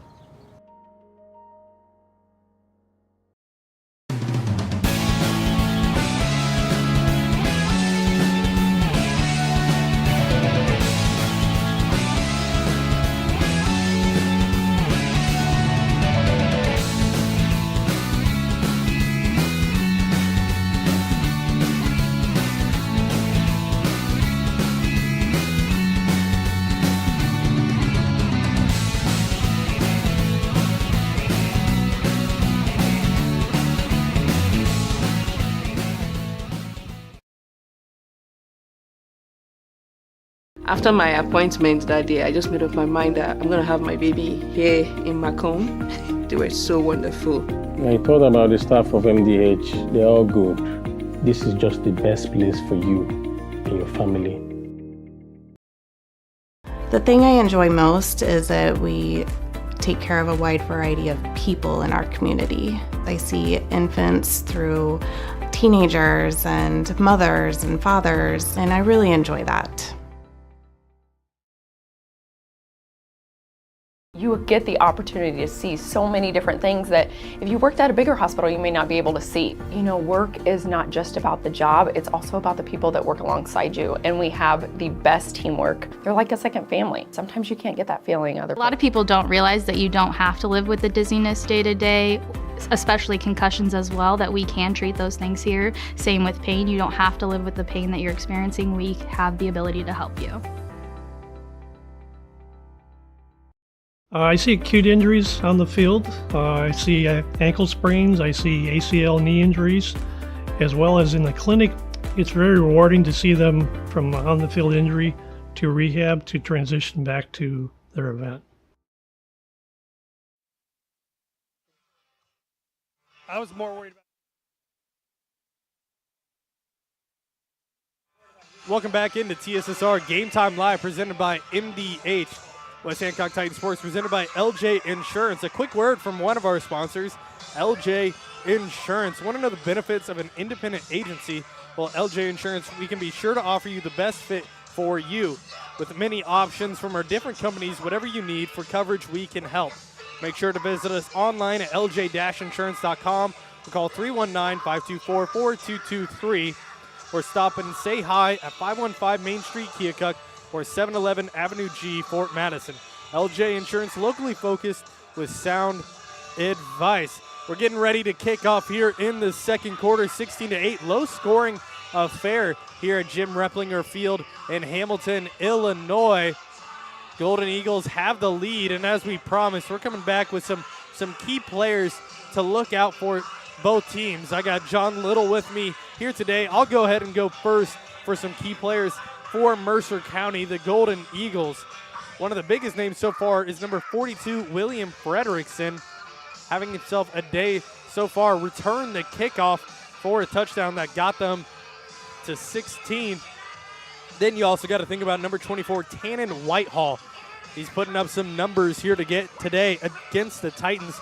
Should be exciting to watch out for him. I also think number 11, Mason Gray. I don't have his name highlighted on here, but he's been playing pretty well so far today. What do you have for the West Hancock Titans, John?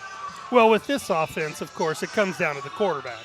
So, Grotehouse, the last possession, it just seemed like he got a little bit of pressure and kind of struggled a little bit. But for the most part of the game, he's been throwing some really nice passes. Now, of course, we want to take advantage of these athletic wide receivers we have. So, we want to see him get the ball into the wide receivers' hands, allow them to make plays. But it's the quarterback and a couple of the wide receivers. Getting ready for kickoff now. 10 seconds away. Mercer County up against the Titans. 16-8 the score right now. Mercer County 5-3 on the season. Titans 1-7. Titans going to have to kick it away to Mercer County. I got some schedule updates for the year for you guys for both of these teams. So the Titans come into this game losing their last matchup 50-20 against Illini West. 4 games this season, they've allowed more than 40 points, 40 or more points, I should say. Grothaus, their starting quarterback, close to 20 touchdowns on the season. Their past 3 games have all been losses, I believe. Mercer County coming into this game on a 3-game win streak against Elmwood, Brimfield, Illini West, and Macomb. Should be exciting. In their last matchup, they were 5 for 10 on third down conversions, 262 total yards, 18 coming from the air, 244 from the ground. Kicking off here, Tucker Coltenberg boots it away. Going to be short at around the 46. Maybe tried to get a quick onside kick against Mercer County. No good, though. And we're set to go. I think here. they were trying to catch them off guard a little bit. Set to go here in the second quarter. A big thank you to everybody watching. I just want to, I hope we're not being too biased of West Hancock fans out here. We try to give you some unbiased commentary for this game. Mercer County is playing a great game so far. We'd like to thank everybody watching from Mercer County, from West Hancock, wherever you're watching from. If you want to go ahead and put that in the comments section, I'd love to shout you out. Getting ready here for their first drive of the second half. The Golden Eagles setting up shotgun formation. One back on the left. That's number 24. That's Whitehall. Playing pretty well so far today. They're going to motion Gray over. They're going to be a quarterback keeper here. Got some blocks, trying to find an edge. Gets about 6 yards, pushing the pile. They're going to keep going close to the first down, just short.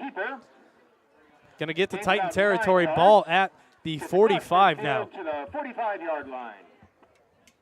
Very nice run by the quarterback. I know earlier you were saying how high, I don't know how tall he is. He's about 6'4", 6'3" out there. Yes, he looks big. I was walking down on the field earlier, and just looking at him, he looked big.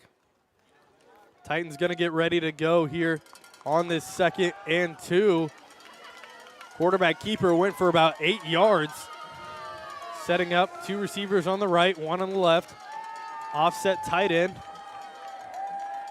Behind the tackle. Shotgun formation. The snap. It's going to roll out. He's going to have a receiver over there, but he drops it again. That's number 3, Dalen Blazer. Second time he's dropped it today. Something I would have liked to see there is, I believe it might have been Nolan Gooding rushing the edge. He didn't get his hands up at all. I would have liked to see him try to get his hands up to block the pass there. Didn't get it, but incomplete pass going to result now 3rd and 1 to go here for the Golden Eagles. I think the Golden Eagles feel pretty comfortable with their run game today. So with a short 3rd down, they were trying to get a deep pass there on that 2nd down play. 3rd and 2 to go. This is going to be a quarterback keeper again. This one's going for 4 and more, all the way down to the 30. He's fighting to 25, all the way to the 26-yard line. And with plays like that, you got to think they could just run the quarterback keeper all day long. Yeah, it's the fullback's been running well as well. So down for the Golden Eagles. We tried to strip the ball there a couple times, which got him a couple extra, about 7, 8, 10 yards it seemed like.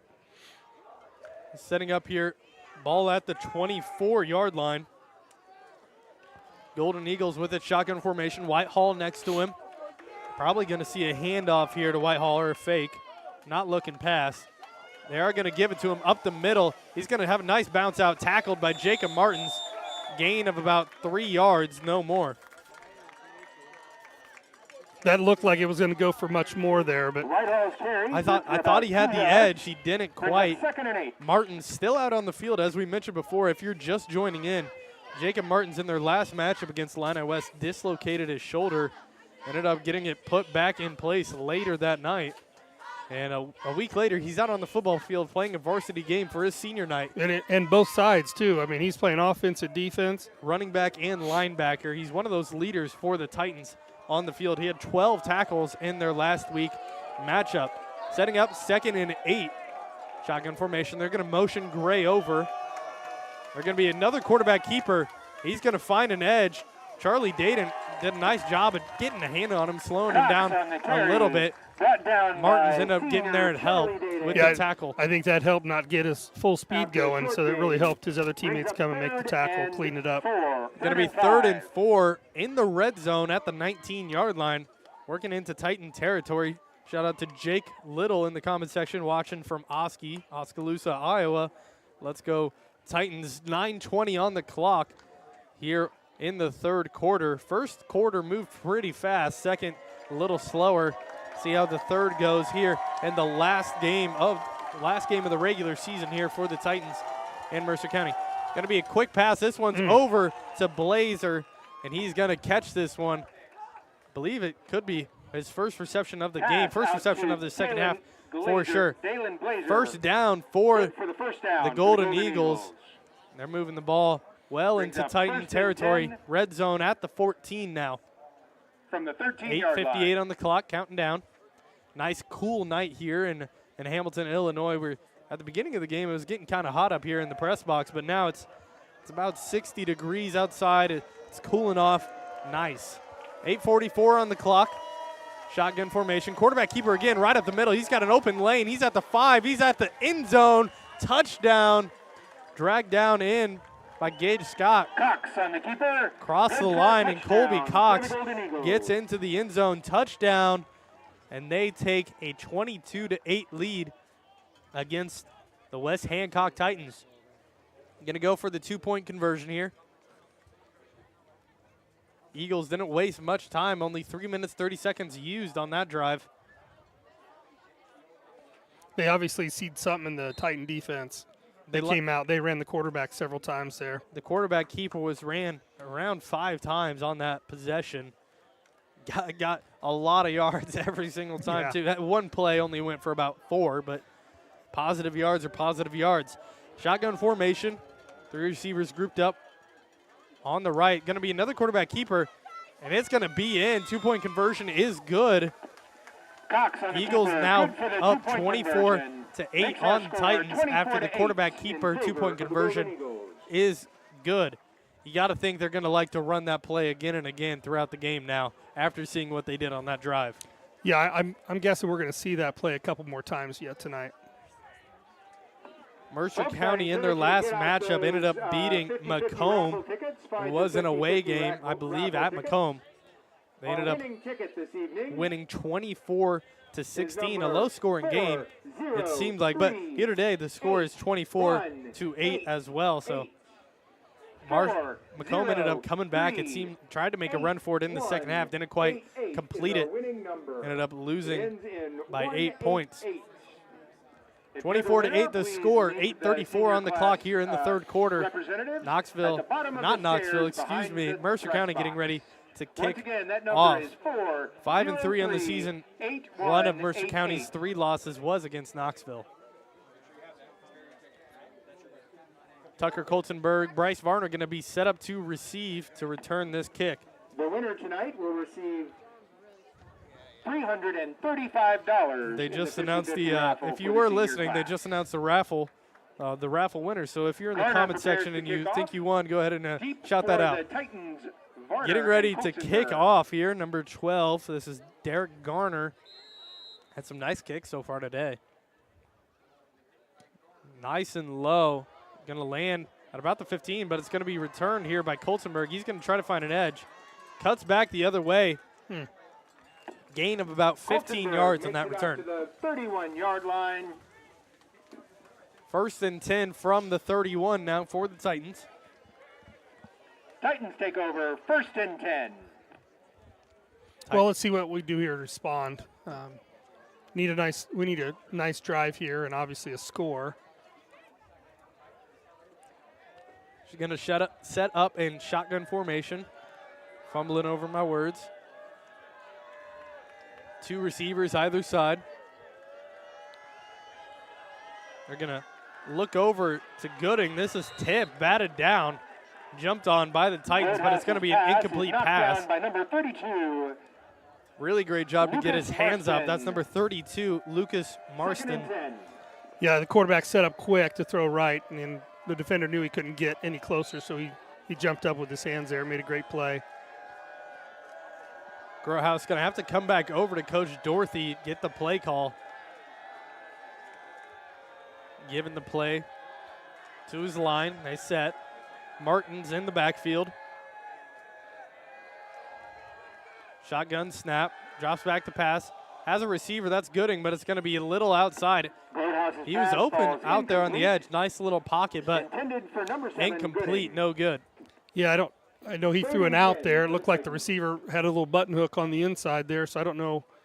Miscommunication there. I don't know what the play call was, of course, but it's going to be 3rd and 10 now for the Titans at the 30. Hate to give it away to the Eagles again this soon. Growhouse is going to roll out. He's going to try to find somebody. That's Varner. Varner, they're going to hit their own man. A little collision between both Eagle defenders. He's at the 20, the 10, the 5. Touchdown, Bryce Varner. What a play. You can't even script that one. What a play by Varner. Crazy. And again, breaks his own single-season touchdown reception record after that gain of 70 yards. What a play by Varner. And the Titans get back on the board. They needed that one. Yeah, that's one where I'm gonna have to rewatch that one tomorrow and see kind of what happened there. Defenders did run into each other. Varner showed his speed though. By 2 steps in, he was at full speed. He was down the field. They were at the 30, line of scrimmage. Grothouse rolled out, threw it to around the 45, 50-yard line, and 2 Eagle players collided with each other. Then another one ended up getting hit in the process. 2-point conversion, no good. A little high pass right over the intended target. It was Varner. Titans score 14-24. They're down 10. 2-score game here. Eagles going to have to come back out on offense. Keep racking up the points against the Titans. Got something out of nothing. It seemed like 3rd and 10. Looked like they weren't going to get anything on that possession. Ended up getting 70 yards. End zone, home touchdown. Yeah, one thing I was going to say was, Grothouse, as he rolled out there, he had the ball in his non-throwing hand, and I was a little concerned that, he was giving it away to the defense, that he was going to be running the ball. And then he's seen something kind of open up downfield, and he switched to his throwing hand and threw a nice pass. Titans score 14-24. Varner's got himself a pair of touchdowns here today. Had 2 in their last week matchup, had 2 in the first week matchup. He's got a lot of those deuces this season. I don't know if we go with an onside kick here. I think, if you feel comfortable enough, I say you kick it downfield. And you set him up with too comfortable a field position, I think, if you onside kick. Yeah, exactly. Eagles they've started at around the 30 a couple of times, never had struggling field position. We'll see if they like the quarterback keeper here on this drive. Coltzenberg going to get set to kick off. Going to be another onside kick. This one's short. Did the Titans jump on it? It's going to be close. It got across the 50. It was across the 50-yard line. We'll see who comes out with it. I was trying to say 44. It's going to be the Eagles. Eagles are going to come out with it. It was close. He had to wait for it to go 10 yards. He was just one more yard. I think he could have jumped on it. But recovered by number 4, Peyton Saddam. 1st and down and 10. It's going to be 1st and 10 right by the 50-yard line. That was close to the Titans getting it. It was a slow onside kick, I would say.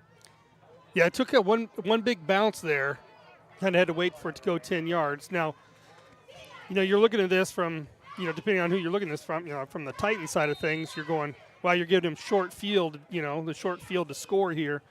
But it does take less time off the clock if they happen to score. But 4 minutes off the clock here in the 3rd quarter. Eagles took 9 off in the 1st quarter by themselves. Getting ready here, 1st and 10 at the 50. They hand it off to Whitefall. Whitefall's going to get touched behind the line of scrimmage, but breaks a tackle again, gain of about 7. Whitehall, although he's a smaller running back, that he can take a hit and give him two. He's broke a lot of tackles here today. Stop was made by 2nd and 2 to go. Number 54 for the Titans. Alex Brown going to come off the field. Let's see if we're going to press our linebackers up here to the line of scrimmage a little bit. They're going to roll out. Think he's got a receiver deep. Caught. This is by number 42, Fredrickson. Scott was right there. Didn't decide to make a play on the ball. Instead, just was waiting for him to come down, made the tackle. A first down. Ball at the 13-yard line. Good pass by the Eagles. We haven't really seen them dominate in the passing game yet today. Yeah, that might have been the longest pass reception for the Eagles. Pass and reception. Not the longest pass of the game. We just had a 70-yard touchdown by Bryce Varner, but longest for the Eagles here today. 1st and 10 at the 12. Going to hand it off. This is Whitehall. Good tackle by Evan Carroll again. Been calling his name a lot defensively. Having himself a nice outing defensively here today. Got him by the shoes there. Penalty flag out on the field. After the play. Carroll had 11 tackles in their last game. Playing pretty well. The FAR official called it over here, so. Flag is at about the 3-yard line. It's a ways away. Looks like. Well, the Eagles are backing up a little bit as if it was against them. Yeah, the Golden Eagles think it's going to be against them. We'll see what the official call is. There was some hand fighting going off in the distance by the end zone. We'll get a word here after they have a nice little discussion out on the 10. The call was so far away from where the actual play was taking place. Here comes the call. Looks like he's moving it towards the Titans. So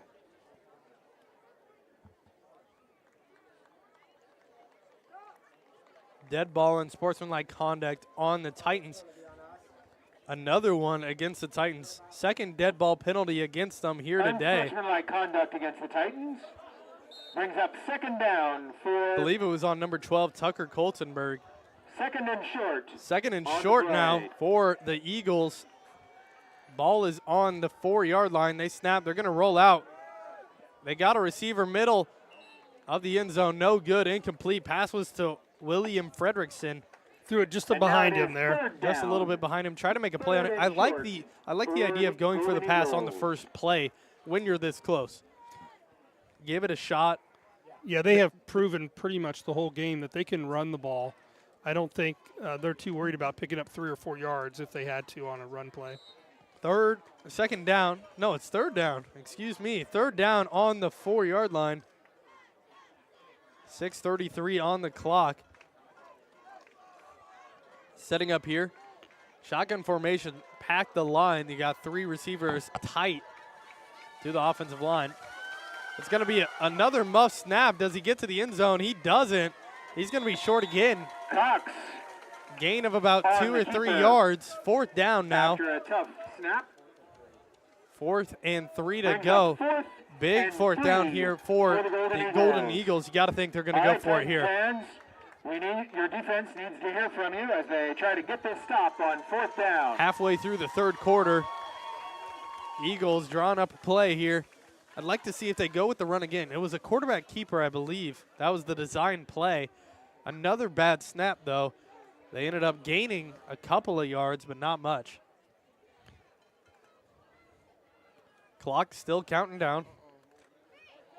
Almost a delay of game. They're getting close. Fans, let's hear it for your defense as they get the stop. They got about 3 seconds.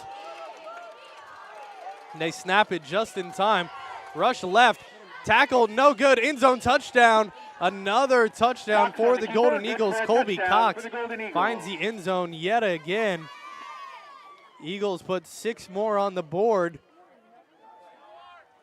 Almost stopped it short, but we had the defenders there. We just couldn't wrap up that first tackle. Evan Carroll was there, didn't quite get the legs. Slipped right by. Pretty elusive for such a big quarterback, he's pretty elusive in the run game, it seems. Scott going to come in for Alex Brown here on the 2-point conversion. The 2-point conversion here is actually more important than you would think. They're down 16. If they get it, it's a 3-score game instead of a 2. It's already a 2-score game at 10. They snap it. They got some receivers over there.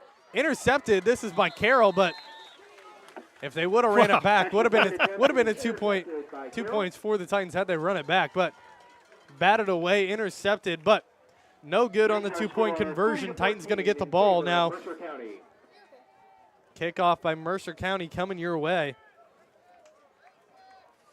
They're up 30-14. Titans offense seemed like we've been saying it all game, really all season. They rely on those big plays to get them down the field. And you got one last possession to Bryce Varner. If you're a Titan offense, do you want to rely on those big plays a lot, or do you not want that to be your identity? You don't really want it to be your identity. You want to be able to sustain drives, run the ball, mix it between pass and run. But this season, really first year for Coach Dorothy and his coaching staff, and we're just trying to get these kids out here on the field. I know quite a few of them come out for the first time this year, and it's been fun watching them this season and the different offense they're bringing. The record really doesn't show how well they've played in some games. Some games they've struggled. Knoxville, Farmington, those big teams they've struggled against. But there's been a lot of games where they were very close. And you look at a game like Macomb, they lost 40-30, but that game got split between 4 days, Saturday and Monday. Well, Friday and Monday. So you don't know how that result would have ended up. Here's the return by Varner. Makes a nice little cut up to the 30. Going to get to around the 35. Bryce Varner on the carry. Good return. Yeah, he's really sneaky. He seems to find little holes where he can kind of get sideways and get through those. As we mentioned before, 2 touchdowns on the day, 13 on the season. You might not think that's a lot, but for a 9-game season, that's quite a few touchdowns to have per game. Having himself a solid season, Bryce Varner. 5:24 in the clock. Titans with the ball at the 35. Shotgun, they snap. They're sending 6. They were expecting the run, blitz the middle, gain of none. Other than those 2 fullbacks up the, we had our first touchdown drive. We had 2 successful runs up the middle. But other than that, they've done a great job of defending that fullback up the middle. And you had the 3rd and 50 for Tucker Colsenberg. Found an edge, got a gain of about 20 yards. But other than that, Titans' run game hasn't been that strong here today. Shotgun formation now, 4:49 on the clock here in the third. They're going to send 6, blitzing him. Pass over the middle. Evan Carroll finds it. Going to get the Marine Bank and Trust first down. That's very nice. What you see there is they brought pressure from the right side of the offensive line, and he throws where the pressure's coming from. And it's a nice slant route. Picks up the first down.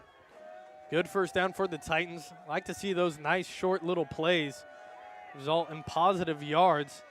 They're going to be a quick screen pass over to Gooding. See if we can get a block. Oh, great defensive play.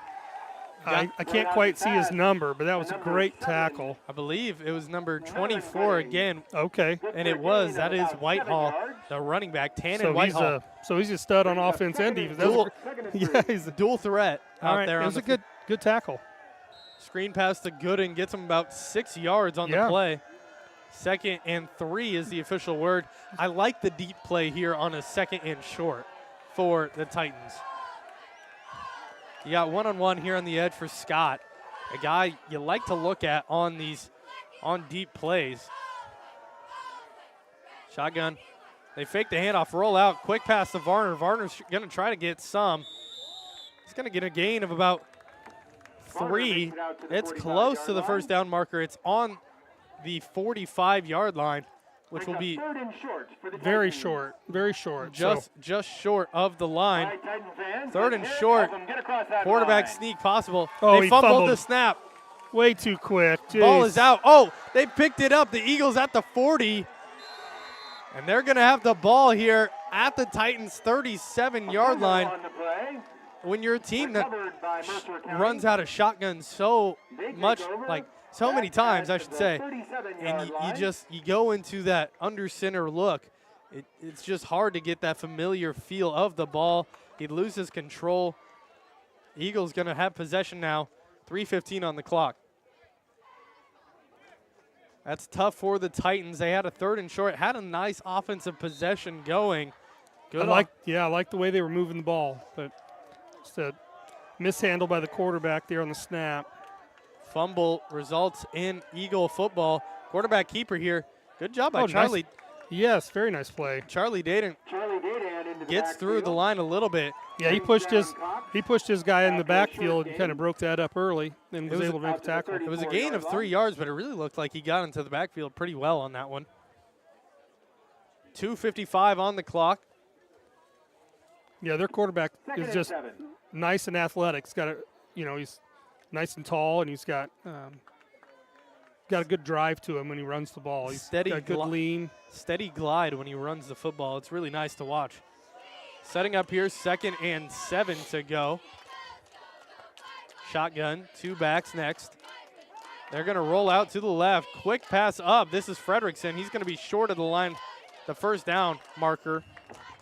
Going to be 3rd and 1 here for the Eagles. Didn't quite pick it up, but he was very close. For a gain of about 5 yards, 6 yards. Getting close to that 2-minute marker here in the 3rd. Titans defense needs to come up big to stay in this game. Going to be setting up here 3rd and 1. Ball at the 27-yard line here for Mercer County.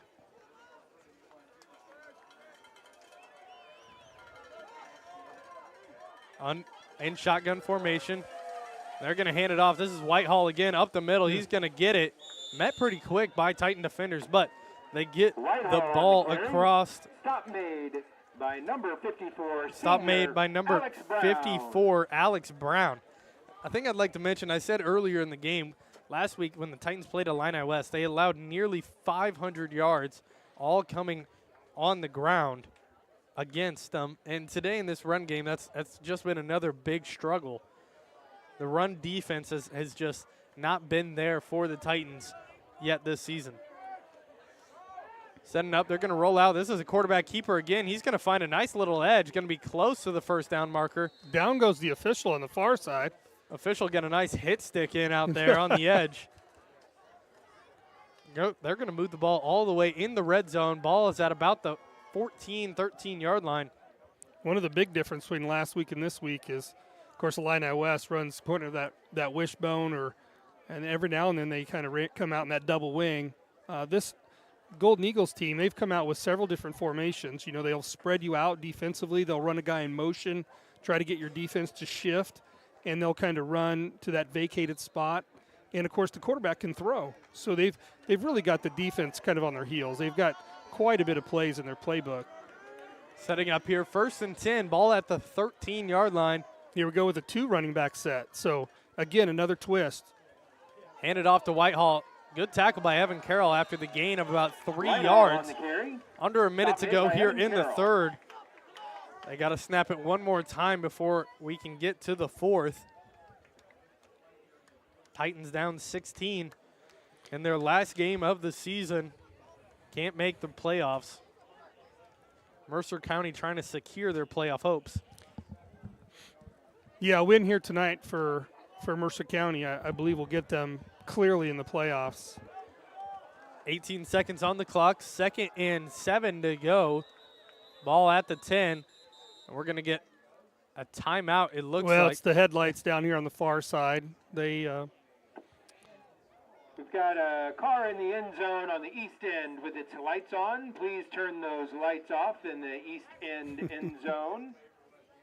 Give the players a nice little break, it seems like. 13 seconds on the clock. We'll see. It looks like somebody's getting some out of their car. That hasn't been, honestly, something that's come up a lot here at Hamilton. Those cars out on that east sideline, they get their lights on and an immediate stop of play from the officials.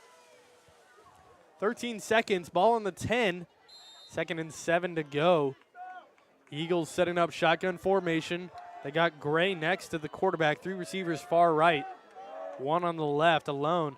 Going to be a quarterback keeper up the middle. Martins misses a tackle. Going to be close to the end zone. He's going to fall in. Touchdown. Another quarterback keeper touchdown for Cox. He finds the end zone. 36-14 now, 0.9 seconds on the clock. They're going to have to punt it away to the Titans. Kick it off, I should say, to the Titans. Again, 2-point conversion here. Attempt for the Golden Eagles. Yeah, I don't know what shoulder it was for Jake Martins, but he had an opportunity there to make a tackle, and it almost seemed like he was kind of favoring his shoulder there. He did get up kind of disappointed with himself for not making that tackle, but Jake wouldn't be the type of kid that would blame it on his shoulder. He'd just be upset missing the tackle. Setting up, they fake the handoff. Quarterback keeper easy in. Open like it's a bowling alley. That lane was open all day long. Very large hole there, so. Got in, 2-point conversion is good. The Eagles take a 38-14 lead on the Titans. In favor of the Golden Eagles. They're going to get ready to kick off here in just a sec.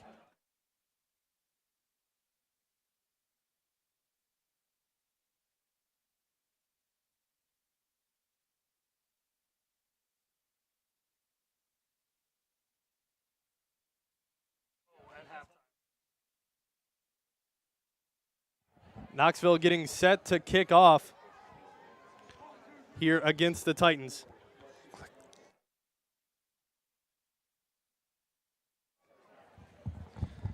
All right, here we go. Titans are running out on the field here. We're getting ready to kick off. And there's only 0.9 seconds on the clock here before we go to the fourth quarter.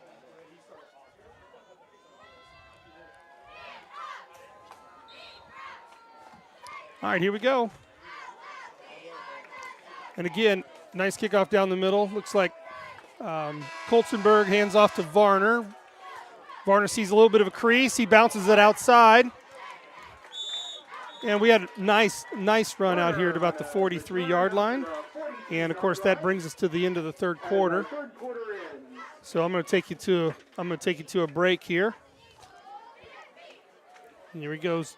I chose the MDH OBGYN group because I've heard wonderful things about Dr. Smith.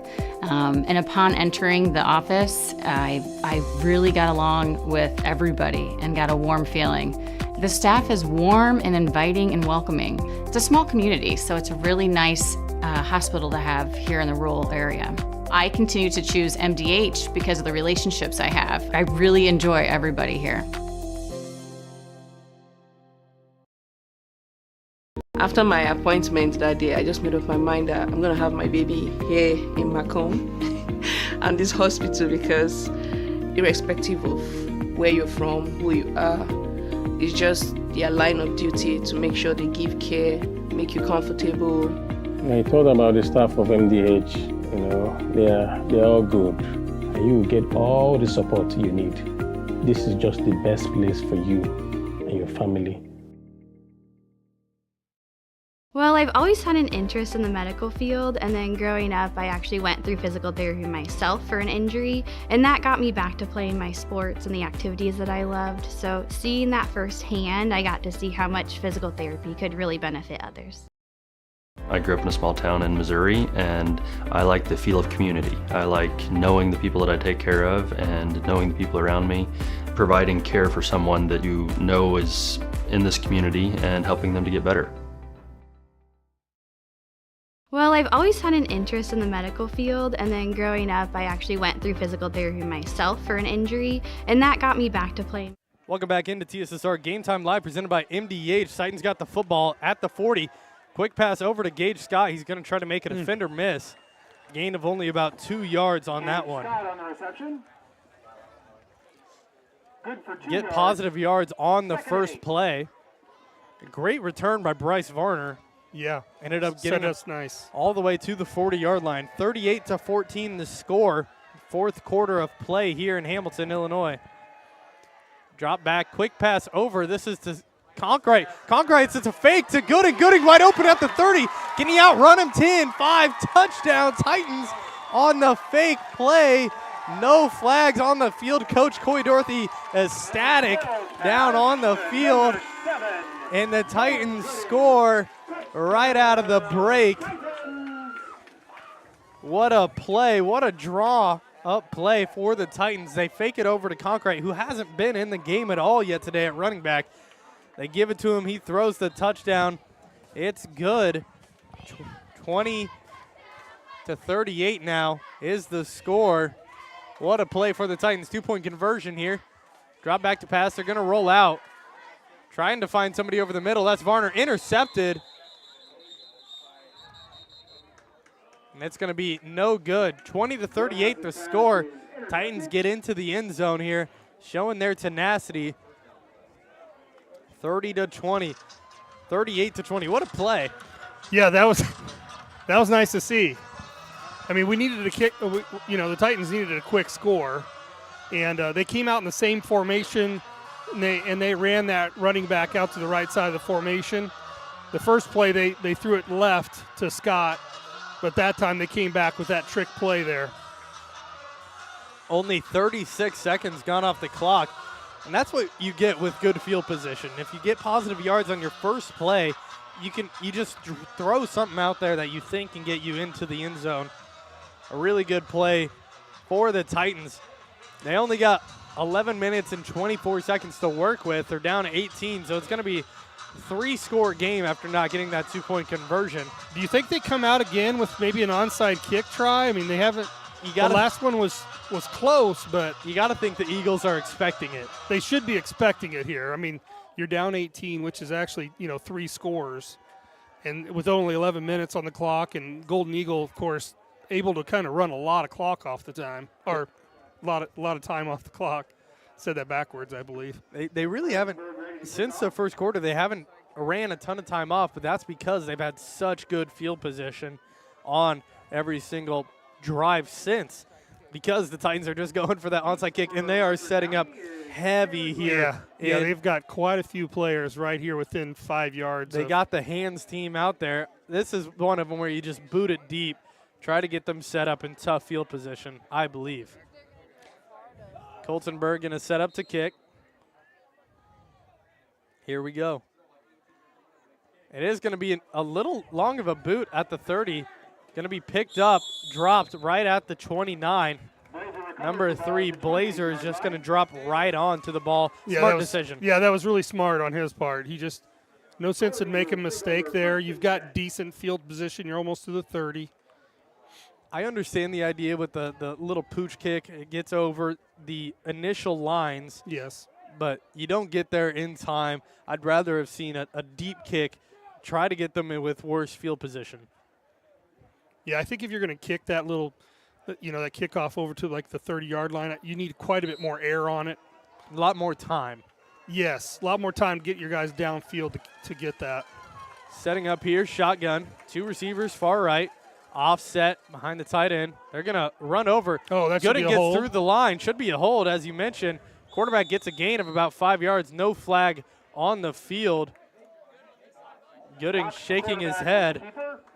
Should have been a hold call on the offense. Would have moved him back, but no cigar. It's going to be 2nd and 6 to go. Yeah, I don't believe the Golden Eagles I keep wanting to call them the Golden Bears, but Golden Eagles. No sense in probably throwing it much here. No, they had quite a bit of success with the quarterback and the fullback. You're up 18, so 3 scores. That's a lot of possessions to work with. If you don't turn the ball over, you just run some clock. You're set for the day. Shotgun formation here. Cox handed it off again. He's going to get dragged down by Conkright. Good job by Conkright. Gets him back to the first down marker, but they're going to give it to him. First down, Golden Eagles off that run by number 24, Tannen Whitehall. He's been playing a very physical game today. But defensively, as we mentioned before, he's also a great defender for the Golden Eagles. A dual threat for them out there. Mercer County with the lead, 38-20 right now against the Titans. We'd like to thank everybody for watching. Again, a big shout out to everybody viewing. A big thank you. This is why we get to do it, why we love to do it. Broadcasting football, commentating, it's just a ton of fun. So we're happy y'all are watching. Setting up here for the 1st and 10 at the 39-yard line. Shotgun, they hand it off to Whitehall. He makes a nice little cut. Tackled by Evan Carroll, but he falls for a couple more. It's going to be 2nd and about 4 to go after that carry. And you can bet they're going to use up almost all of that 40 seconds they get from the play clock every single time. They've already wasted 2 minutes of clock time on this possession. They've moved the ball 20 yards, so about 15 yards actually, so not a ton, but wasting a lot of time. Setting up here, 2nd and 4. Going to drop back, roll out, passes for the first down. This is Fredrickson. He's going to get tackled. Oh. He's not. He's going to fight for a little more. He's got more room to go. Wow, he's only person chasing is Tucker Colzenberg, and he's not going to get there. Touchdown, Golden Eagles, 60-yard pass, 60-yard touchdown pass, I should say. Thought he was tackled on the edge, doesn't get it. End zone touchdown. And he showed his speed when he got past those tacklers there on the far side.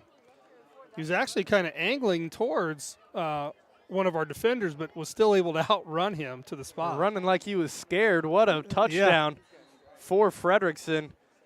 I believe it might be his 3rd touchdown on the day. 2nd one, I believe. And I know he's been the defender most of the night on Scott and really done a great job. Really limiting him here today. Setting up here, 2nd 2-point conversion. They hand it off to Whitehall. Tries to get the edge. Titans defense struggling to get a tackle down. Ended up gets suplexed by Evan Carroll. I will say Evan Carroll is a very good wrestler for the Titans as well. So maybe he was just tired of playing football, decided to do some wrestling instead. 9:02 on the clock. Titans going to get the ball back after that touchdown. 44-20 the score. It looks like the coach is asking, what possibly could have happened on the tackle there. Normally you would see a flag on that kind of. Oh wow! And they're gonna call it on the head coach. This is gonna be a penalty against the head coach here. Talking, which you gotta understand. If you're the ref, you gotta kind of understand why he's talking. Now at the same time, we don't know what he's saying. But yeah, the coach is out there trying to protect his player. He's looking out for his kids out there. Probably asking the officials some questions. And, sometimes in those scenarios, it might not even been the head coach. It could have been, someone else on the bench. But, you want to give the coach credit. He's out there trying to protect his player.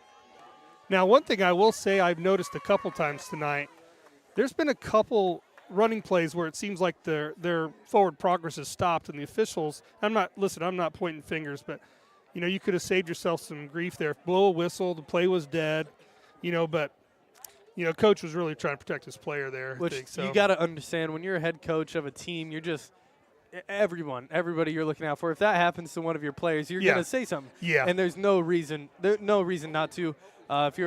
Obviously, if you're the ref, you can throw a flag on it if you feel like it's over the line. But you got to also understand as the official, you're going to get talked to after that play no matter what. So they gave him a sideline warning there, so there was no yardage marked off.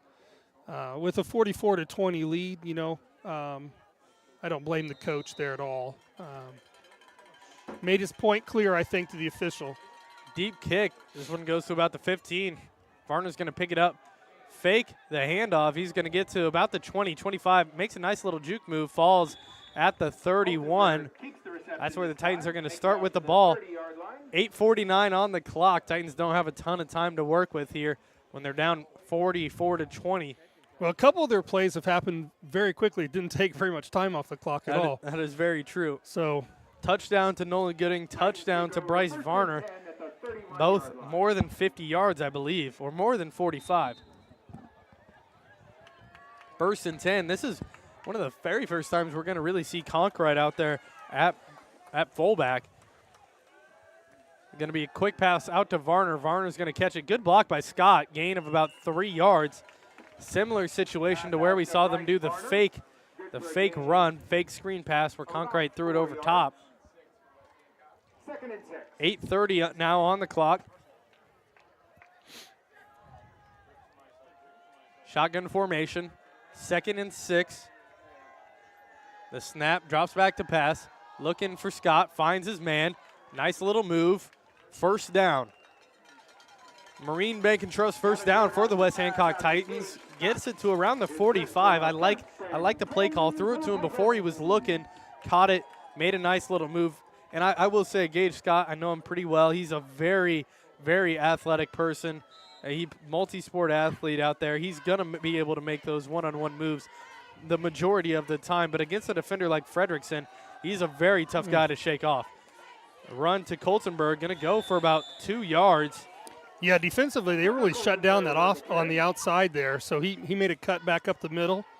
And, you know, he got a couple yards, but they were positive yards. So positive yards for the Titans on that play. Good defense by the Golden Bears, or Golden Eagles. There it was. Keep on wanting to say Golden Bears, yeah. Setting up here. It's going to be 2nd and 8. 7:40 on the clock. Titans running out of time. Drops back. Quick look to Gooding. They instead give it to Carroll. What a catch at the 32-yard line. Very nice catch in traffic. There's a lot of traffic right there. A pocket pass right into the basket. And a great catch by Evan Carroll. Takes the hit. Marine Bank and Trust first down for the Titans. What a pass to the 33. Titans are working in that no-huddle, hurry-up offense here. Going to get the play from Coach now. Looking over. 3 receivers, left side. Gooding alone on the right. They hand it off up the middle. This is Coltenberg. This is not going anywhere. Yeah, as soon as he had to cut left, he lost momentum, and the Golden Eagles were there defensively. Number 22, Jacob Kinney, got there first. Ended up being a team tackle, but Kinney really good job at holding that edge, breaking through at the right time, and getting the stop. Loss of about 3 yards. Going to be 2nd and 13 here for the Titans. Shotgun, the snap, same formation. They fake the handoff to Conkright.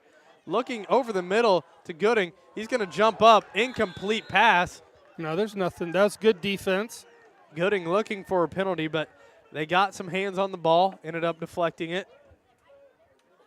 He was in triple coverage, it seemed. I wonder, you know, he deflected the 15, came over, deflected the ball. I don't know if maybe accidentally he could have gotten a hand inside his face mask, nothing on purpose. But Gooding's coming off the field there. 3rd and 13. This is going to be an offsides on the Golden Eagles. This is going to help the Titans out. Offsides on the Golden Eagles. That's going to move them 5-yard penalty. Up to around the 30-yard line. Instead, going to be a 3rd and 7 now for the Titans. 6:42 on the clock, almost halfway through. Time is 9:07. We're working pretty well here in the 4th quarter. Not quite. Yeah, I think the majority of the games we've covered this year have ended around 9:45. Some of them, a lot of delayed games this year for the Titans. Setting up here, 3rd and 7. Drops back to pass. Tries to find his guy on the edge. That's Varner. This one's only going to go for about 3 yards. It's actually going to be incomplete. The ball came loose. They're going to say he didn't make a football play to establish possession. Grotehouse kind of threw off balance a little bit there. The ball kind of floated a little bit on him. So if you are a very knowledgeable in football, you'll know that if you catch the ball and then you immediately get hit, you don't take another step or turn at all, and the ball falls loose, it'll be incomplete. Now, if you catch the ball and you take, I believe it's 2 steps, or you turn, that is a football move, and that's going to be, if the ball pops out, it would be a fumble. Timeout by the Titans here. They're going to head into a timeout ourselves. 6:34 on the clock. Titans trying to get something here against the Golden Eagles. TSSR Game Time Live presented by MDH. West Hancock Titans Sports presented by LJ Insurance. We'll be right back.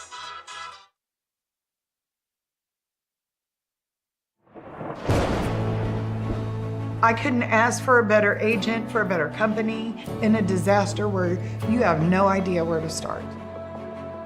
I learned that there's not a given in life. It takes a team. There's people that are going to watch out for us and that care.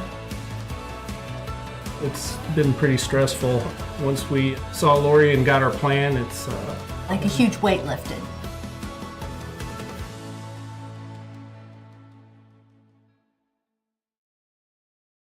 Welcome back into TSSR Game Time Live, presented by MDH, West Hancock Titan Sports, presented by LJ Insurance. My name's Luke Little. With me here today is John Little. We're getting ready for this 4th and 7. Ball on the 30, drops back to pass. Grotehouse looking around, scanning. Thinks he has a guy. What a catch. Wow. What a catch by Nolan Gooding over the middle at the 10. Triple coverage. Marine Bank and Trust first down, and I really do not. One, I don't know how Grotehouse got it through there, and I don't know how he held onto the ball. That was. What a play. Put that one in the highlight reel. There we go with that fullback up the middle. It's just all day they've sniffed that one out all day. It's going to be a loss of a yard. It's going to be 2nd and 11 now for the Titans. First down marker sitting at the 3-yard line. 6 minutes on the clock. We're halfway through the 4th quarter. Shotgun formation again. I still can't get over that catch by Gooding. Looking over the middle. Throws it high to Gooding. Incomplete. Stops the clock. The one thing that was nice about that was it does stop the clock. So we still 5 minutes. Third down, 5 minutes, almost 6 minutes to go here. But this is more about momentum, taking momentum into the offseason, trying to figure out things that you can build off of for next year. Setting up here, 3rd and 12 is the word. Drops back to pass. Looks for Scott on the edge. He's got it close at the 5. He's going to have to make a move. Doesn't get it. He's going to be stopped short at the 6-yard line. They're going to officially mark him at the 5. It's going to be 4th and about 2 to go here. A good pass, positive yards. Didn't try to get all of it on the 3rd, but now going to have to get it here on the 4th. Working quick, motion Varner over. He fakes, comes back. Going to roll out here to the right. He has the edge. He's going to try to run for it. He might get to the end zone. He's close, but not going to get it. Oh, we got a flag coming here late. Flag on the field. He does have the first down. Marine Bank and Trust first down. Potentially a face mask. Wouldn't really move them too far forward as they're already being marked at the 1. This is where you really need that QB sneak that the Eagles have been using so well. If you are, I'd like to know if you are an Eagles fan and you're watching, if you want to put in the comment section, do you go by Golden Eagles or just Eagles? I'd like to know that. So it's just something interesting that we'd like to know. We definitely know you don't go by Golden Bears. That's for sure. Golden Bears, though, does roll off the tongue a little easier, but if I say that too many more times, I'm going to call them the Golden Bears the rest of the game, and they're not. They're the Golden Eagles. Well, you only got 5:21 left in this game here today. 44-20, shotgun formation, 2 backs, ball in the 1. They're handed off to the fullback. This is Conkright. He's going to try to push. It'll be close. We'll see. This official is walking right on the goal line, but he's still saying he's not in. Marking him on the centimeter line, it looks like. The tip of the ball might be 1 blade of grass from the end zone by the way this man is marking it. Curious if we'll go back to that fullback up the middle play. Here we go. QB sneak again. Hey. They try to get it. They don't. Was he there? They're not going to say he was. This near official is still right on the line, it looks like. It's very close. QB sneak doesn't get it. It's going to be 3rd now. 3rd and 1. This is wasting a lot of time. Well, the Grotehouse has got something either in his face mask or. 4:25 on the clock. Evan Carroll setting up now at quarterback. Grotehouse going to have to come out.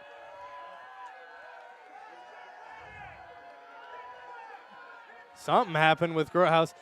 They're going to set up. QB sneak. Does he get it? He's trying to roll. Reaches. The far official is signaling a touchdown here. Touchdown Titans. They get it with Evan Carroll. Comes in as the backup quarterback. Titans score 26-44 now the score. Titans scoring here late in the game. Not quite sure what's wrong with Did Grotehouse go back in? No, here he is. He's coming back in now. I don't know if something happened with his helmet, or he just got his bell rung just a little bit. Maybe he got something in his eye. That could have been.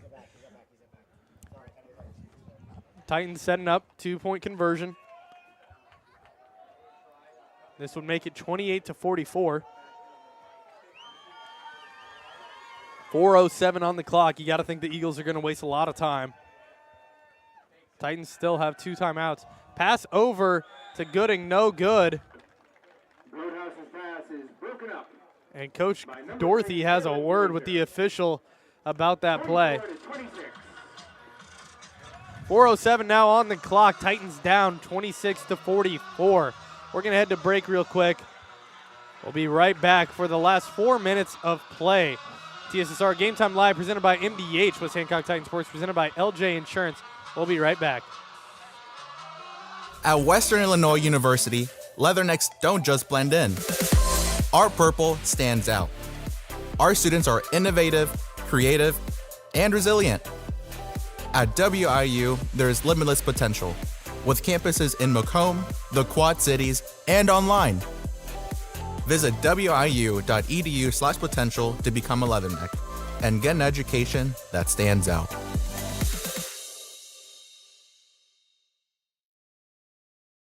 MTC Communications is building a high-speed fiber network in our community, and we're putting priority on the areas with the greatest interest. That means we need your input to let us know you want us to build fiber in your area first. Experience the speed and convenience of fiber internet by visiting our special website and registering. Let us know you want fiber internet today, and make your voice heard.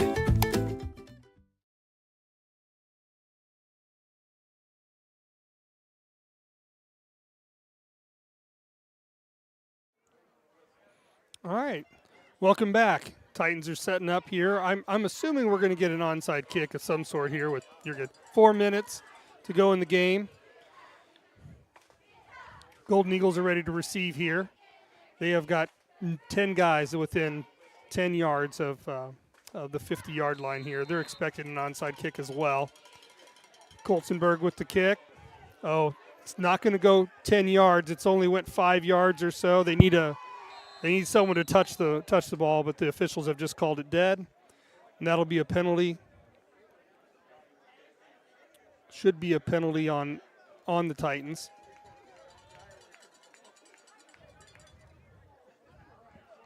Some confusion, it looks like.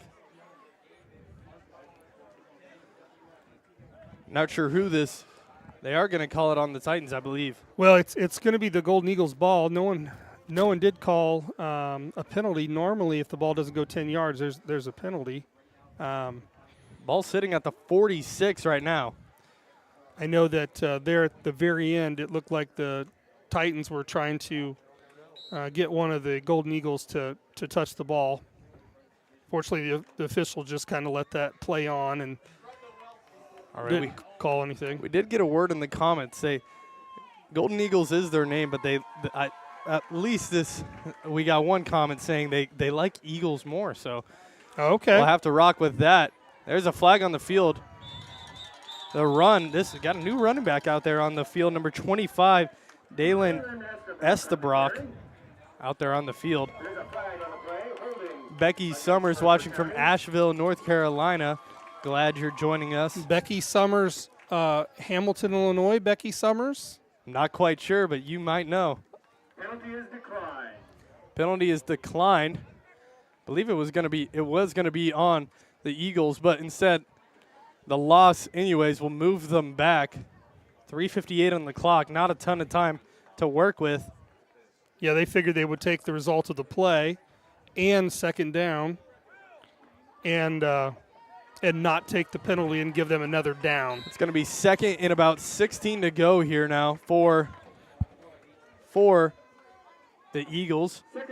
Shotgun formation. Got to think they're going to be running the ball a lot. They got a bigger running back there in Estabrock, number 25, and they're just waiting for this play clock to tick down. They're not taking any risks. Yeah, the quarterback is just keeping his eyes on that back official there, waiting for him to raise his hand. Give it to Estabrock. Estabrock's going to get met pretty quick. Team tackled by the Titans. Estabrook on the carry. Balin Estabrook. I thought there was a flag on the field.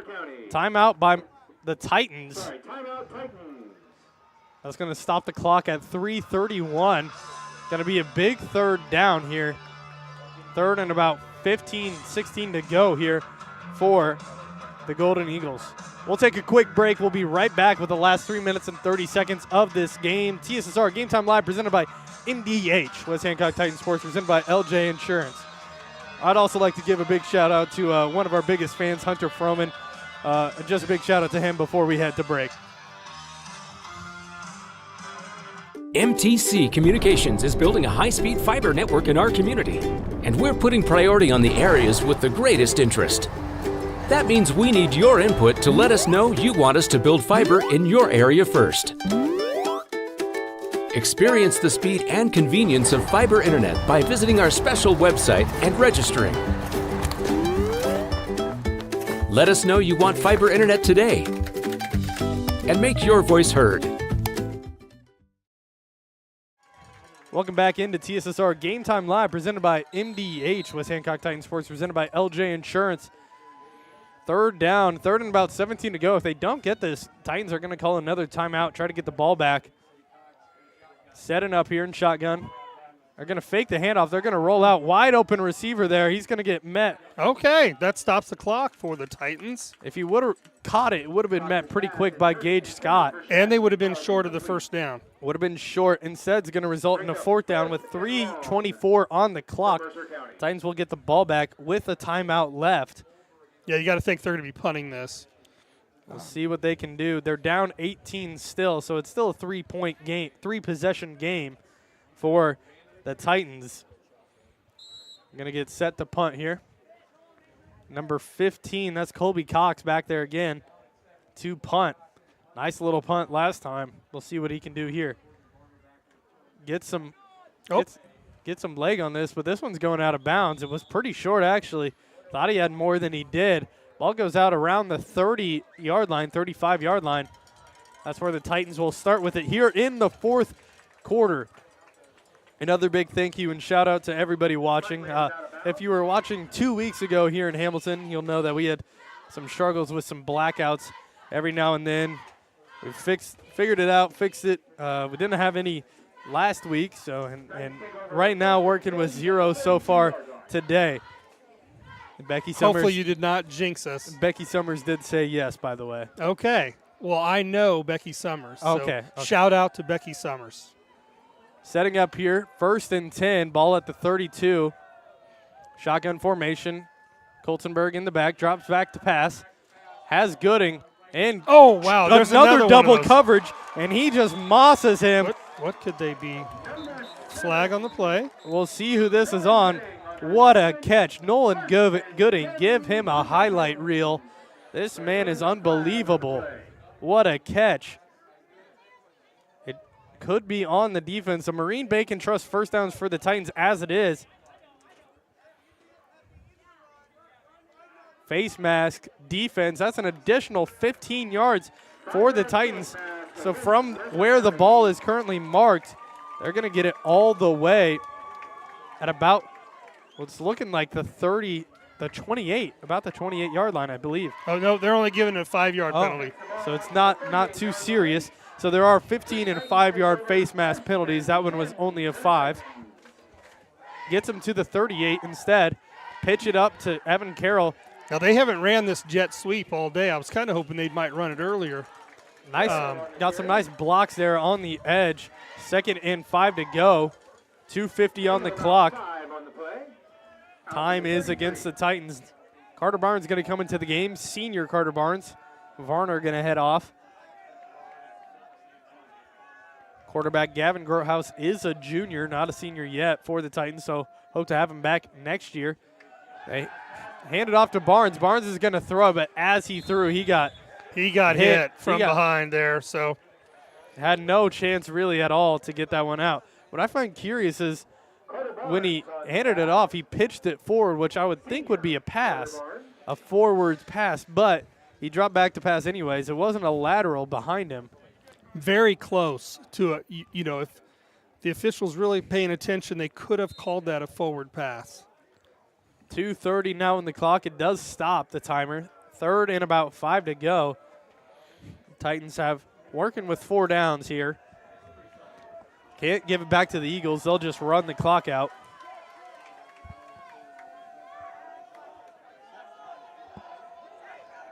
Looking to coach for the play. Opposing team's getting loud. Shotgun, they hand it off to Coltenberg. Not a fan of that play call there. But they get a flag. Are they gonna get another one for them? 5. It looks like he's, if I could. Clock is gonna stop. My eyes are still working. It looks like a 5-yard, potentially a 5-yard face mask call, possibly. We'll see what it is. Face mask on the defense. They're gonna. That's gonna move them up to about the 31-yard line. They'll be close to that first down marker. I actually think they marked that a little short there. Just shy. 3rd and 1. Still 4 down territory. 2:20 on the clock. It's winding down. They don't have a ton of time to work with here in Hamilton. Shotgun, they hand it off up the middle. This is Martins. Martins going to fight. He's going to get about 10 yards in that run. Just ran straight forward. Marine Bank and Trust first down for the Titans.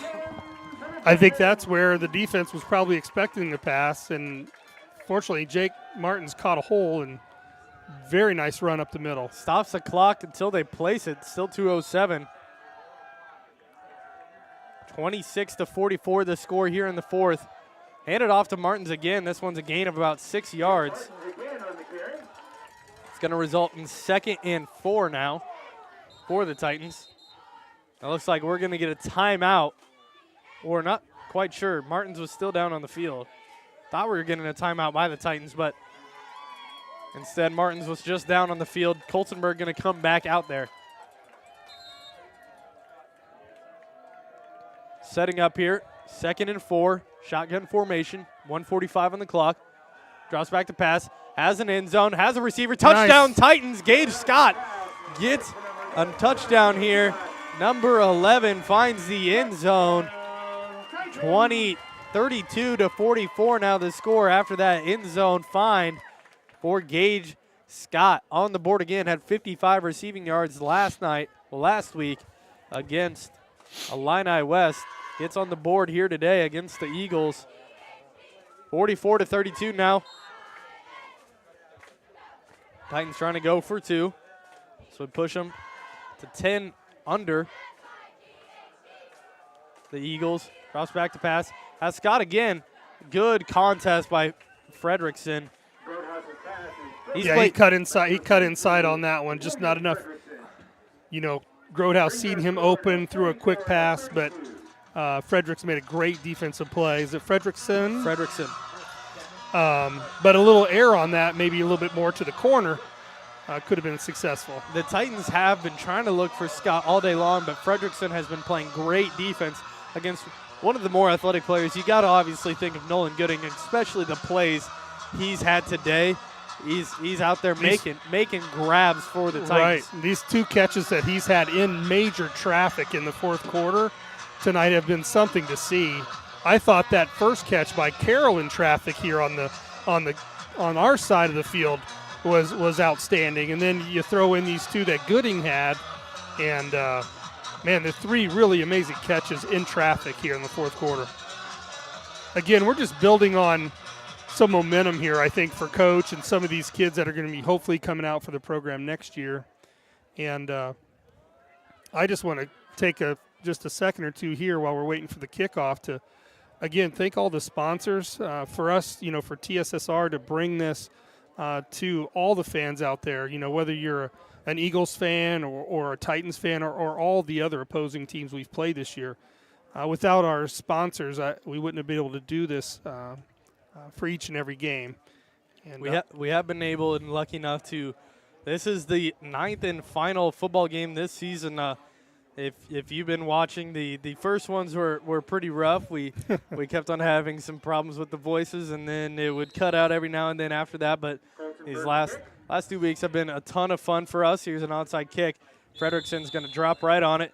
They're going to get the ball at the 50, and you got to assume they're just going to kneel this one out. They got one timeout left. Oops. Right at the 50-yard line. Ball on the 50. And we would just like to thank everybody. If you've been watching all season, just a big thank you. It's been a ton of fun for me to be able to call these games. I know my voice might get annoying as it goes on throughout the couple hours that you're watching. I got my old English teacher shaking his head, yes. He had to read some of my papers, and those might have been worse than this. Well, it's probably more to do with the handwriting than probably reading them. We're getting ready for 1st and 10 at the 50. Ball at the 50, 1:37 on the clock, and it looks like they're going to take a couple of kneels. They'll have to take 3 of them. Titans will call a timeout. Stop the clock. That means they're going to have to work for a first down. Coach Dorothy, going to have to. He was looking up here to the booth. I don't know if he realized it or not, but his coaches have already come down on the field. He'd called that timeout and looked up in the booth, and there he is. They've just kind of noticed each other here. Coach Dorothy has said all season. I think it's more to do with seniors. I'm sorry. Go ahead, He's Luke. going to fight till the end, and it is going to be for the seniors to come out of this game, I believe.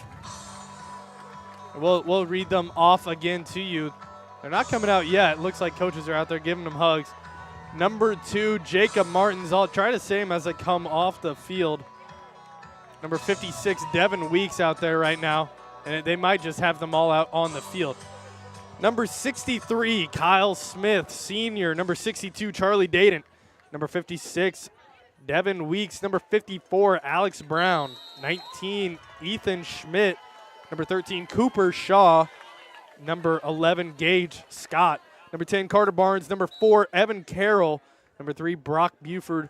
And number 2, Jacob Martins. That is your senior squad for the Titans. We'll give them one more round of applause here, as this will be their last game wearing a Titan uniform. We will be covering home basketball games this season for the Titans, along with some of their away games when they play teams like Macomb and teams TSSR already covers. We'll be sure to get them covered for you as well. That knee's going to take it down to about 15 seconds. They're shaking hands. Now, one thing I will say about watching the Eagles play today, and even the Titans, but I've seen a lot of the Eagles. After some tackles, kids on the ground, both players were helping each other up from both sides of the Eagles and the Titans were helping people up. And to watch them out here shaking hands, I mean, they understand for these seniors, the last time they're going to be able to put this high school uniform on. And it looks like they're just going to let the clock run out. It was above 40 seconds, but mutual decision from both teams. It seems like clock's going to run out, and that will be the end of the game. 44-32 final score here in Hamilton, Illinois. Eagles get the win. They move to 6-3 on the season, 4 wins in a row. And they will have some playoff hopes here. They're going to head to the playoffs, postseason play for them. They have got quite the playbook, I think, going into the playoffs. They got quite a bit of different formations, and they got a nice running back and a nice quarterback. I'm curious. I don't know what grade they're in, but they're young, so it'll be nice to kind of see what they do in the first round of the playoffs. Their quarterback is a senior, along with number 42, William Frederickson, but Tannen Whitehall, number 24, he is a sophomore, so he's got some time. Wow. Time left on him here for the Eagles. Something I would like to mention is before the game, as I was talking to the Eagles, some of the Eagles coaches up here in the press boxes, they do have 3 losses on the season, coming against Monmouth United Week 1, Farmington, and Knoxville. I haven't seen Monmouth United play this year, but Farmington and Knoxville are tough teams to compete against. I believe they either played last week or they're playing right now. So if I can get an update for that, I will. So both those teams, really good teams. I know that first game of the year when they were playing the United team, the Golden Eagles had 4 turnovers in that game and lost by 6. So They must have corrected some of that. So, and they also had, as I was talking to some of the coaches up here, they had 4 of their key players out. I wasn't quite sure. I wasn't able to get names down specifically, but 4 players out, and they got them back when this win streak started. Okay. And you got to think, well, I believe it was actually against Illini West 3 weeks ago, and that's where they won. I believe, yes, they won 36-8 against Illini West in that game. So right when you get those 4 players back and you start playing well, you got to know those were some key players. Make sure to stick around. We're going to try to get an interview with head coach Coy Dorothy of the West Hancock Titans, just kind of get his thoughts on the season, get his thoughts on next year and everything. It was a ton of fun. Thank you, everybody, for listening this year. Can't wait to be back for basketball. It's been pretty awesome. But stick around for Coach Coy Dorothy's interview. Then we'll get some words with him, and then we'll sign out. We'll head to a quick break real quick. Once Coach makes his way up here, we'll turn it back on, get some words going. It's been a ton of fun. We'll head to a break. We'll see you back here in a sec for this interview. TSSR Game Time Live presented by MDEH, West Hancock Titan Sports, presented by LJ Insurance. We'll be right back. I chose the MDH OBGYN group because I've heard wonderful things about Dr. Smith. And upon entering the office, I really got along with everybody and got a warm feeling. The staff is warm and inviting and welcoming. It's a small community, so it's a really nice hospital to have here in the rural area. I continue to choose MDH because of the relationships I have. I really enjoy everybody here.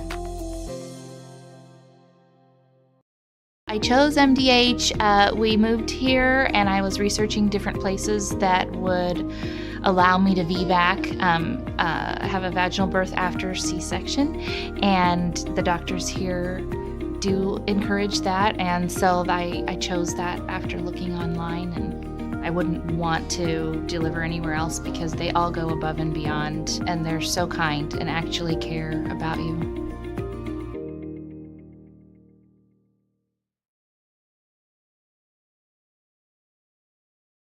At Country Financial, we enjoy serving the community in which we live, big or small. I love living in the Blandonsville area. It's where I grew up, went to school, and decided to raise my family. I never had a desire to live or work anywhere other than in a small town. I feel lucky to help my longtime friends and neighbors with their insurance needs. It's like working with family every day. I'm Brett Powell, your local Country Financial representative, whose door is always open to work with you.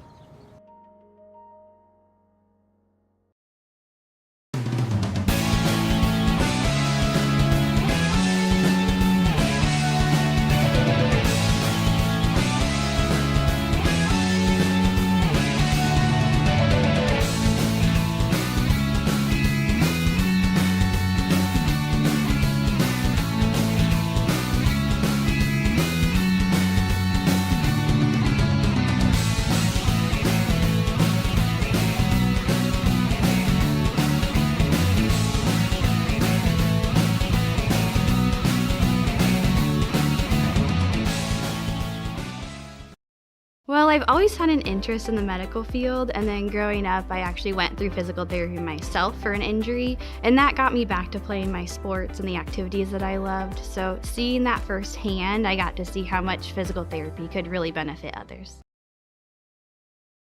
MDH Sport Medicine Rehab is just not for the athlete.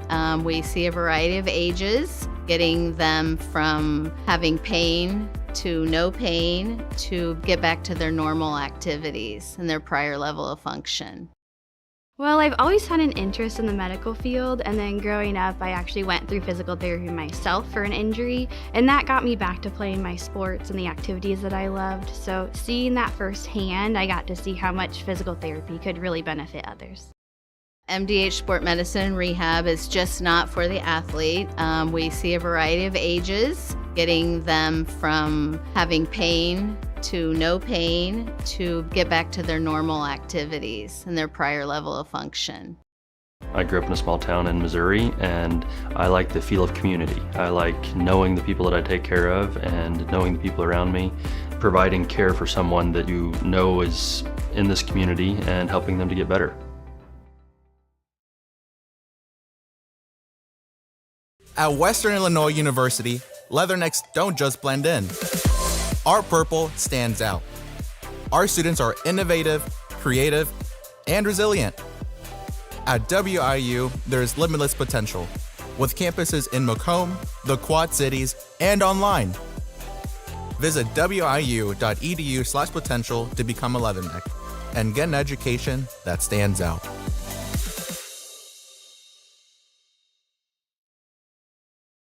My experience with McDonough District Hospital was amazing. I have a lot of allergies, complicated by nasal problems. And the procedure I had is Vive Air. Dr. Sparks was incredible. The Vive Air procedure is a radiofrequency ablation procedure. She no longer has to do any medications to breathe, so she gets much more restful night's sleep. And a short little office procedure, and have somebody that feels like it's totally changed their life means the world. It's a permanent improvement on the quality of your life. I chose the MDH OBGYN group because I've heard wonderful things about Dr. Smith. And upon entering the office, I really got along with everybody and got a warm feeling. The staff is warm and inviting and welcoming. It's a small community, so it's a really nice hospital to have here in the rural area. I continue to choose MDH because of the relationships I have. I really enjoy everybody here.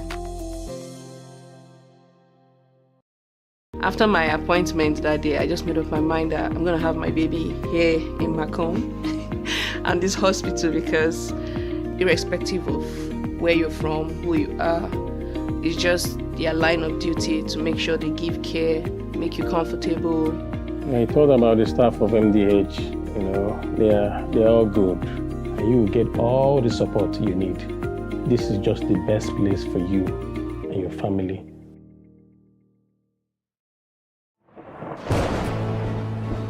I couldn't ask for a better agent, for a better company in a disaster where you have no idea where to start. I learned that there's not a given in life. It takes a team. There's people that are going to watch out for us and that care. It's been pretty stressful. Once we saw Lori and got our plan, it's like a huge weight lifted.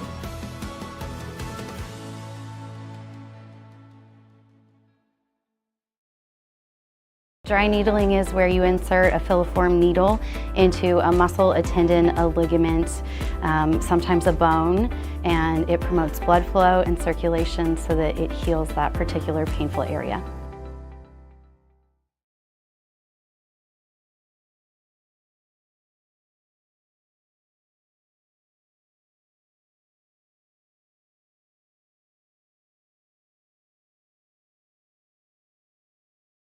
I chose physical therapy because I knew I wanted to be in the healthcare field. I wanted to be able to help patients in some way related to more in depth. We get to know our patients, and that's really what kind of sets us apart.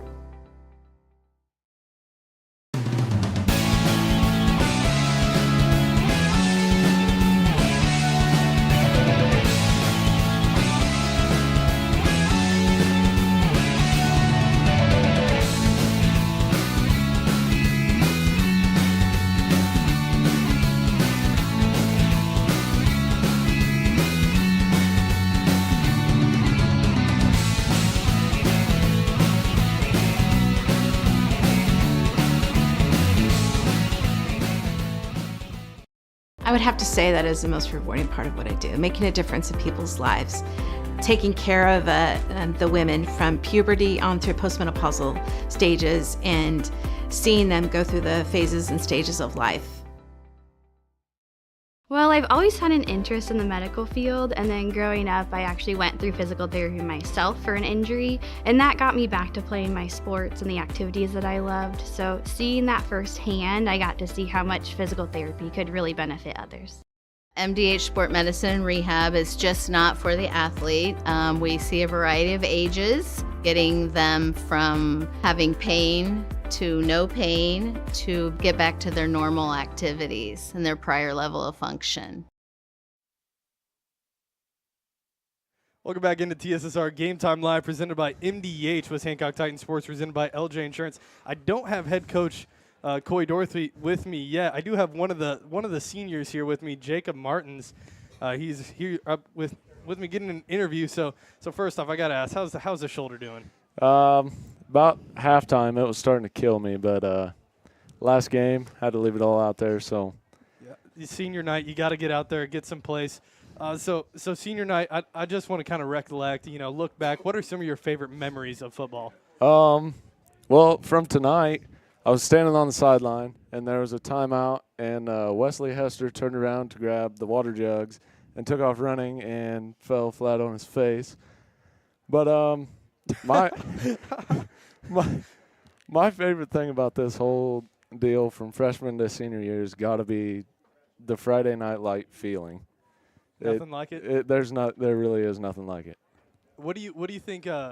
What do you think you did best at this year? Because you led the team in tackles a lot this season, and you started to play running back a bit more at the end. What was your favorite part of this season, I should say? I would definitely say I probably excelled at defense the most, but I loved running back. Getting your head down. Yeah, getting my head All down, right. hitting hard. That's the best. Well, Jake, thanks for coming up here. I figured I'd grab you real quick, get a senior up here to talk. It was a great season, ton of fun to commentate. Yeah, I bet. So we got head coach Corey Dorothy with us here today. Thanks, Jake. Have a great night. Have a great you too. Rest of the school year. Yeah. So Coach, I'm here with head coach Corey Dorothy now. He's figuring out the headset. There we go. Got big head. And so 1-8 on the year, not the outcome that we were looking for, but looking back, what are you happy on the outcomes of the season? What are you happy about and looking to use going forward? Yeah, I would just definitely say our overall effort, the character of the team. Things didn't, like you said, things didn't go necessarily our way this year in circumstances, but the way that our kids fought the adversity, and put their head down and went to work and didn't give up. I think that's going to speak volume, about these kids. As players, but as people as well. And I've continuously told, the community, and I've told these seniors that, I've watched them grow from their freshman year as players, but as people, and they are just some great kids right here that we got. What is something that you would say going into the off season is something that you really want to just drive at? Is it recruiting some kids, or is it just kind of like building that team asset? Yeah, I think just building the team. If we can, get some more people to come out, absolutely. But getting in the weight room, getting stronger, getting faster, just doing all those things, will be great. It's a first year program with a new schemes on offense, new schemes on defense, and that's a lot to ask for, 14 to 18-year-old kids, but the way that they accepted it, and not only accepted it but excelled in it, speaks volume about who they are as people. The record may not show how close you guys actually were in a lot of games. You were right there. You were scoring points. It was a ton of fun to watch. The last thing I really want to hit on the head coach is coach being a high school football coach, and really just a coach in general, isn't just about making them better players. It's about making them better men, making them better people. And something I would like to say is as just a fan of the game, and I get to see you post all these inspirational quotes and just kind of evolve these kids and let them grow, be themselves, become better men out on the field. I would just say that I think you did an excellent job at that, and I was very proud and happy to say that I was a West Hancock Titan fan by the way you coached them. Yep, I appreciate that, and I can't take credit for it. We got a great coaching staff, and like I said, we just got great kids that they've bought in since the day I took over, and and I think when I match their energy, and their belief level, and they see that I believe in them, and I'm going to give everything I got as a coach, until the final whistle. They've matched my energy with that, and kind of went over the top, and like you said, I can't be more proud of these kids and how they've competed all year, and just who they are. These 10 seniors left a mark on this program. We're building it from the ground up right now, and when we have future success, we're going to look back and it's going to be these 10 seniors, that committed to the program, and embraced the culture change and just was a stepping stone to what we're building here. That's the last thing I actually want to ask about is do you have anything you want to say to those seniors that are leaving after this year? Do you have anything to say? Anybody you want to thank? In short terms, thank you. Thank you can mean, so many different things. The gratitude I have for them, and, just super thankful for who they are, and, getting 3 kids out that have never played football before, giving them a try their senior year. when really they didn't have to, or they didn't need to come out. But the fact that they did, and they bought into it, and just everything they did for the community, for the team, and everyone here is proud of them.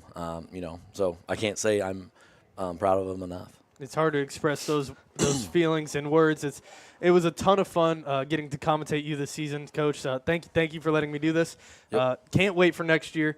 It should be a ton of fun. Yep, thank you, and your team here doing this. I know I appreciate it. I know our boys appreciate it. We go back and listen to it. You're doing a great job with how you're doing it. But everyone appreciates you doing this, and I got relatives and other people from the community that can't make it to the away games, and they're able to watch it online for free. So I appreciate what you're doing. I know this community is thankful for you. Well, thank you very much, Coach. That's it from us here at TSSR Game Time Live, presented by MDH. West Hancock Titan Sports, presented by LJ Insurance. My name's Luke Little, and that is it from this year. It's been a ton of fun. I can't really even express it into words. 9 weeks in a row. You guys have struggled through listening to me for a couple of hours, so I just thank you very much for that opportunity. Final score, 44-32. Titans will look to turn their season around next year. It was a ton of fun. Thanks to Coach Dorothy coming up here talking to me after some press games. That's it that we have from here. TSSR Game Time Live, presented by MDH, West Hancock Titan Sports, presented by LJ Insurance. My name's Luke Little. Y'all have a great night.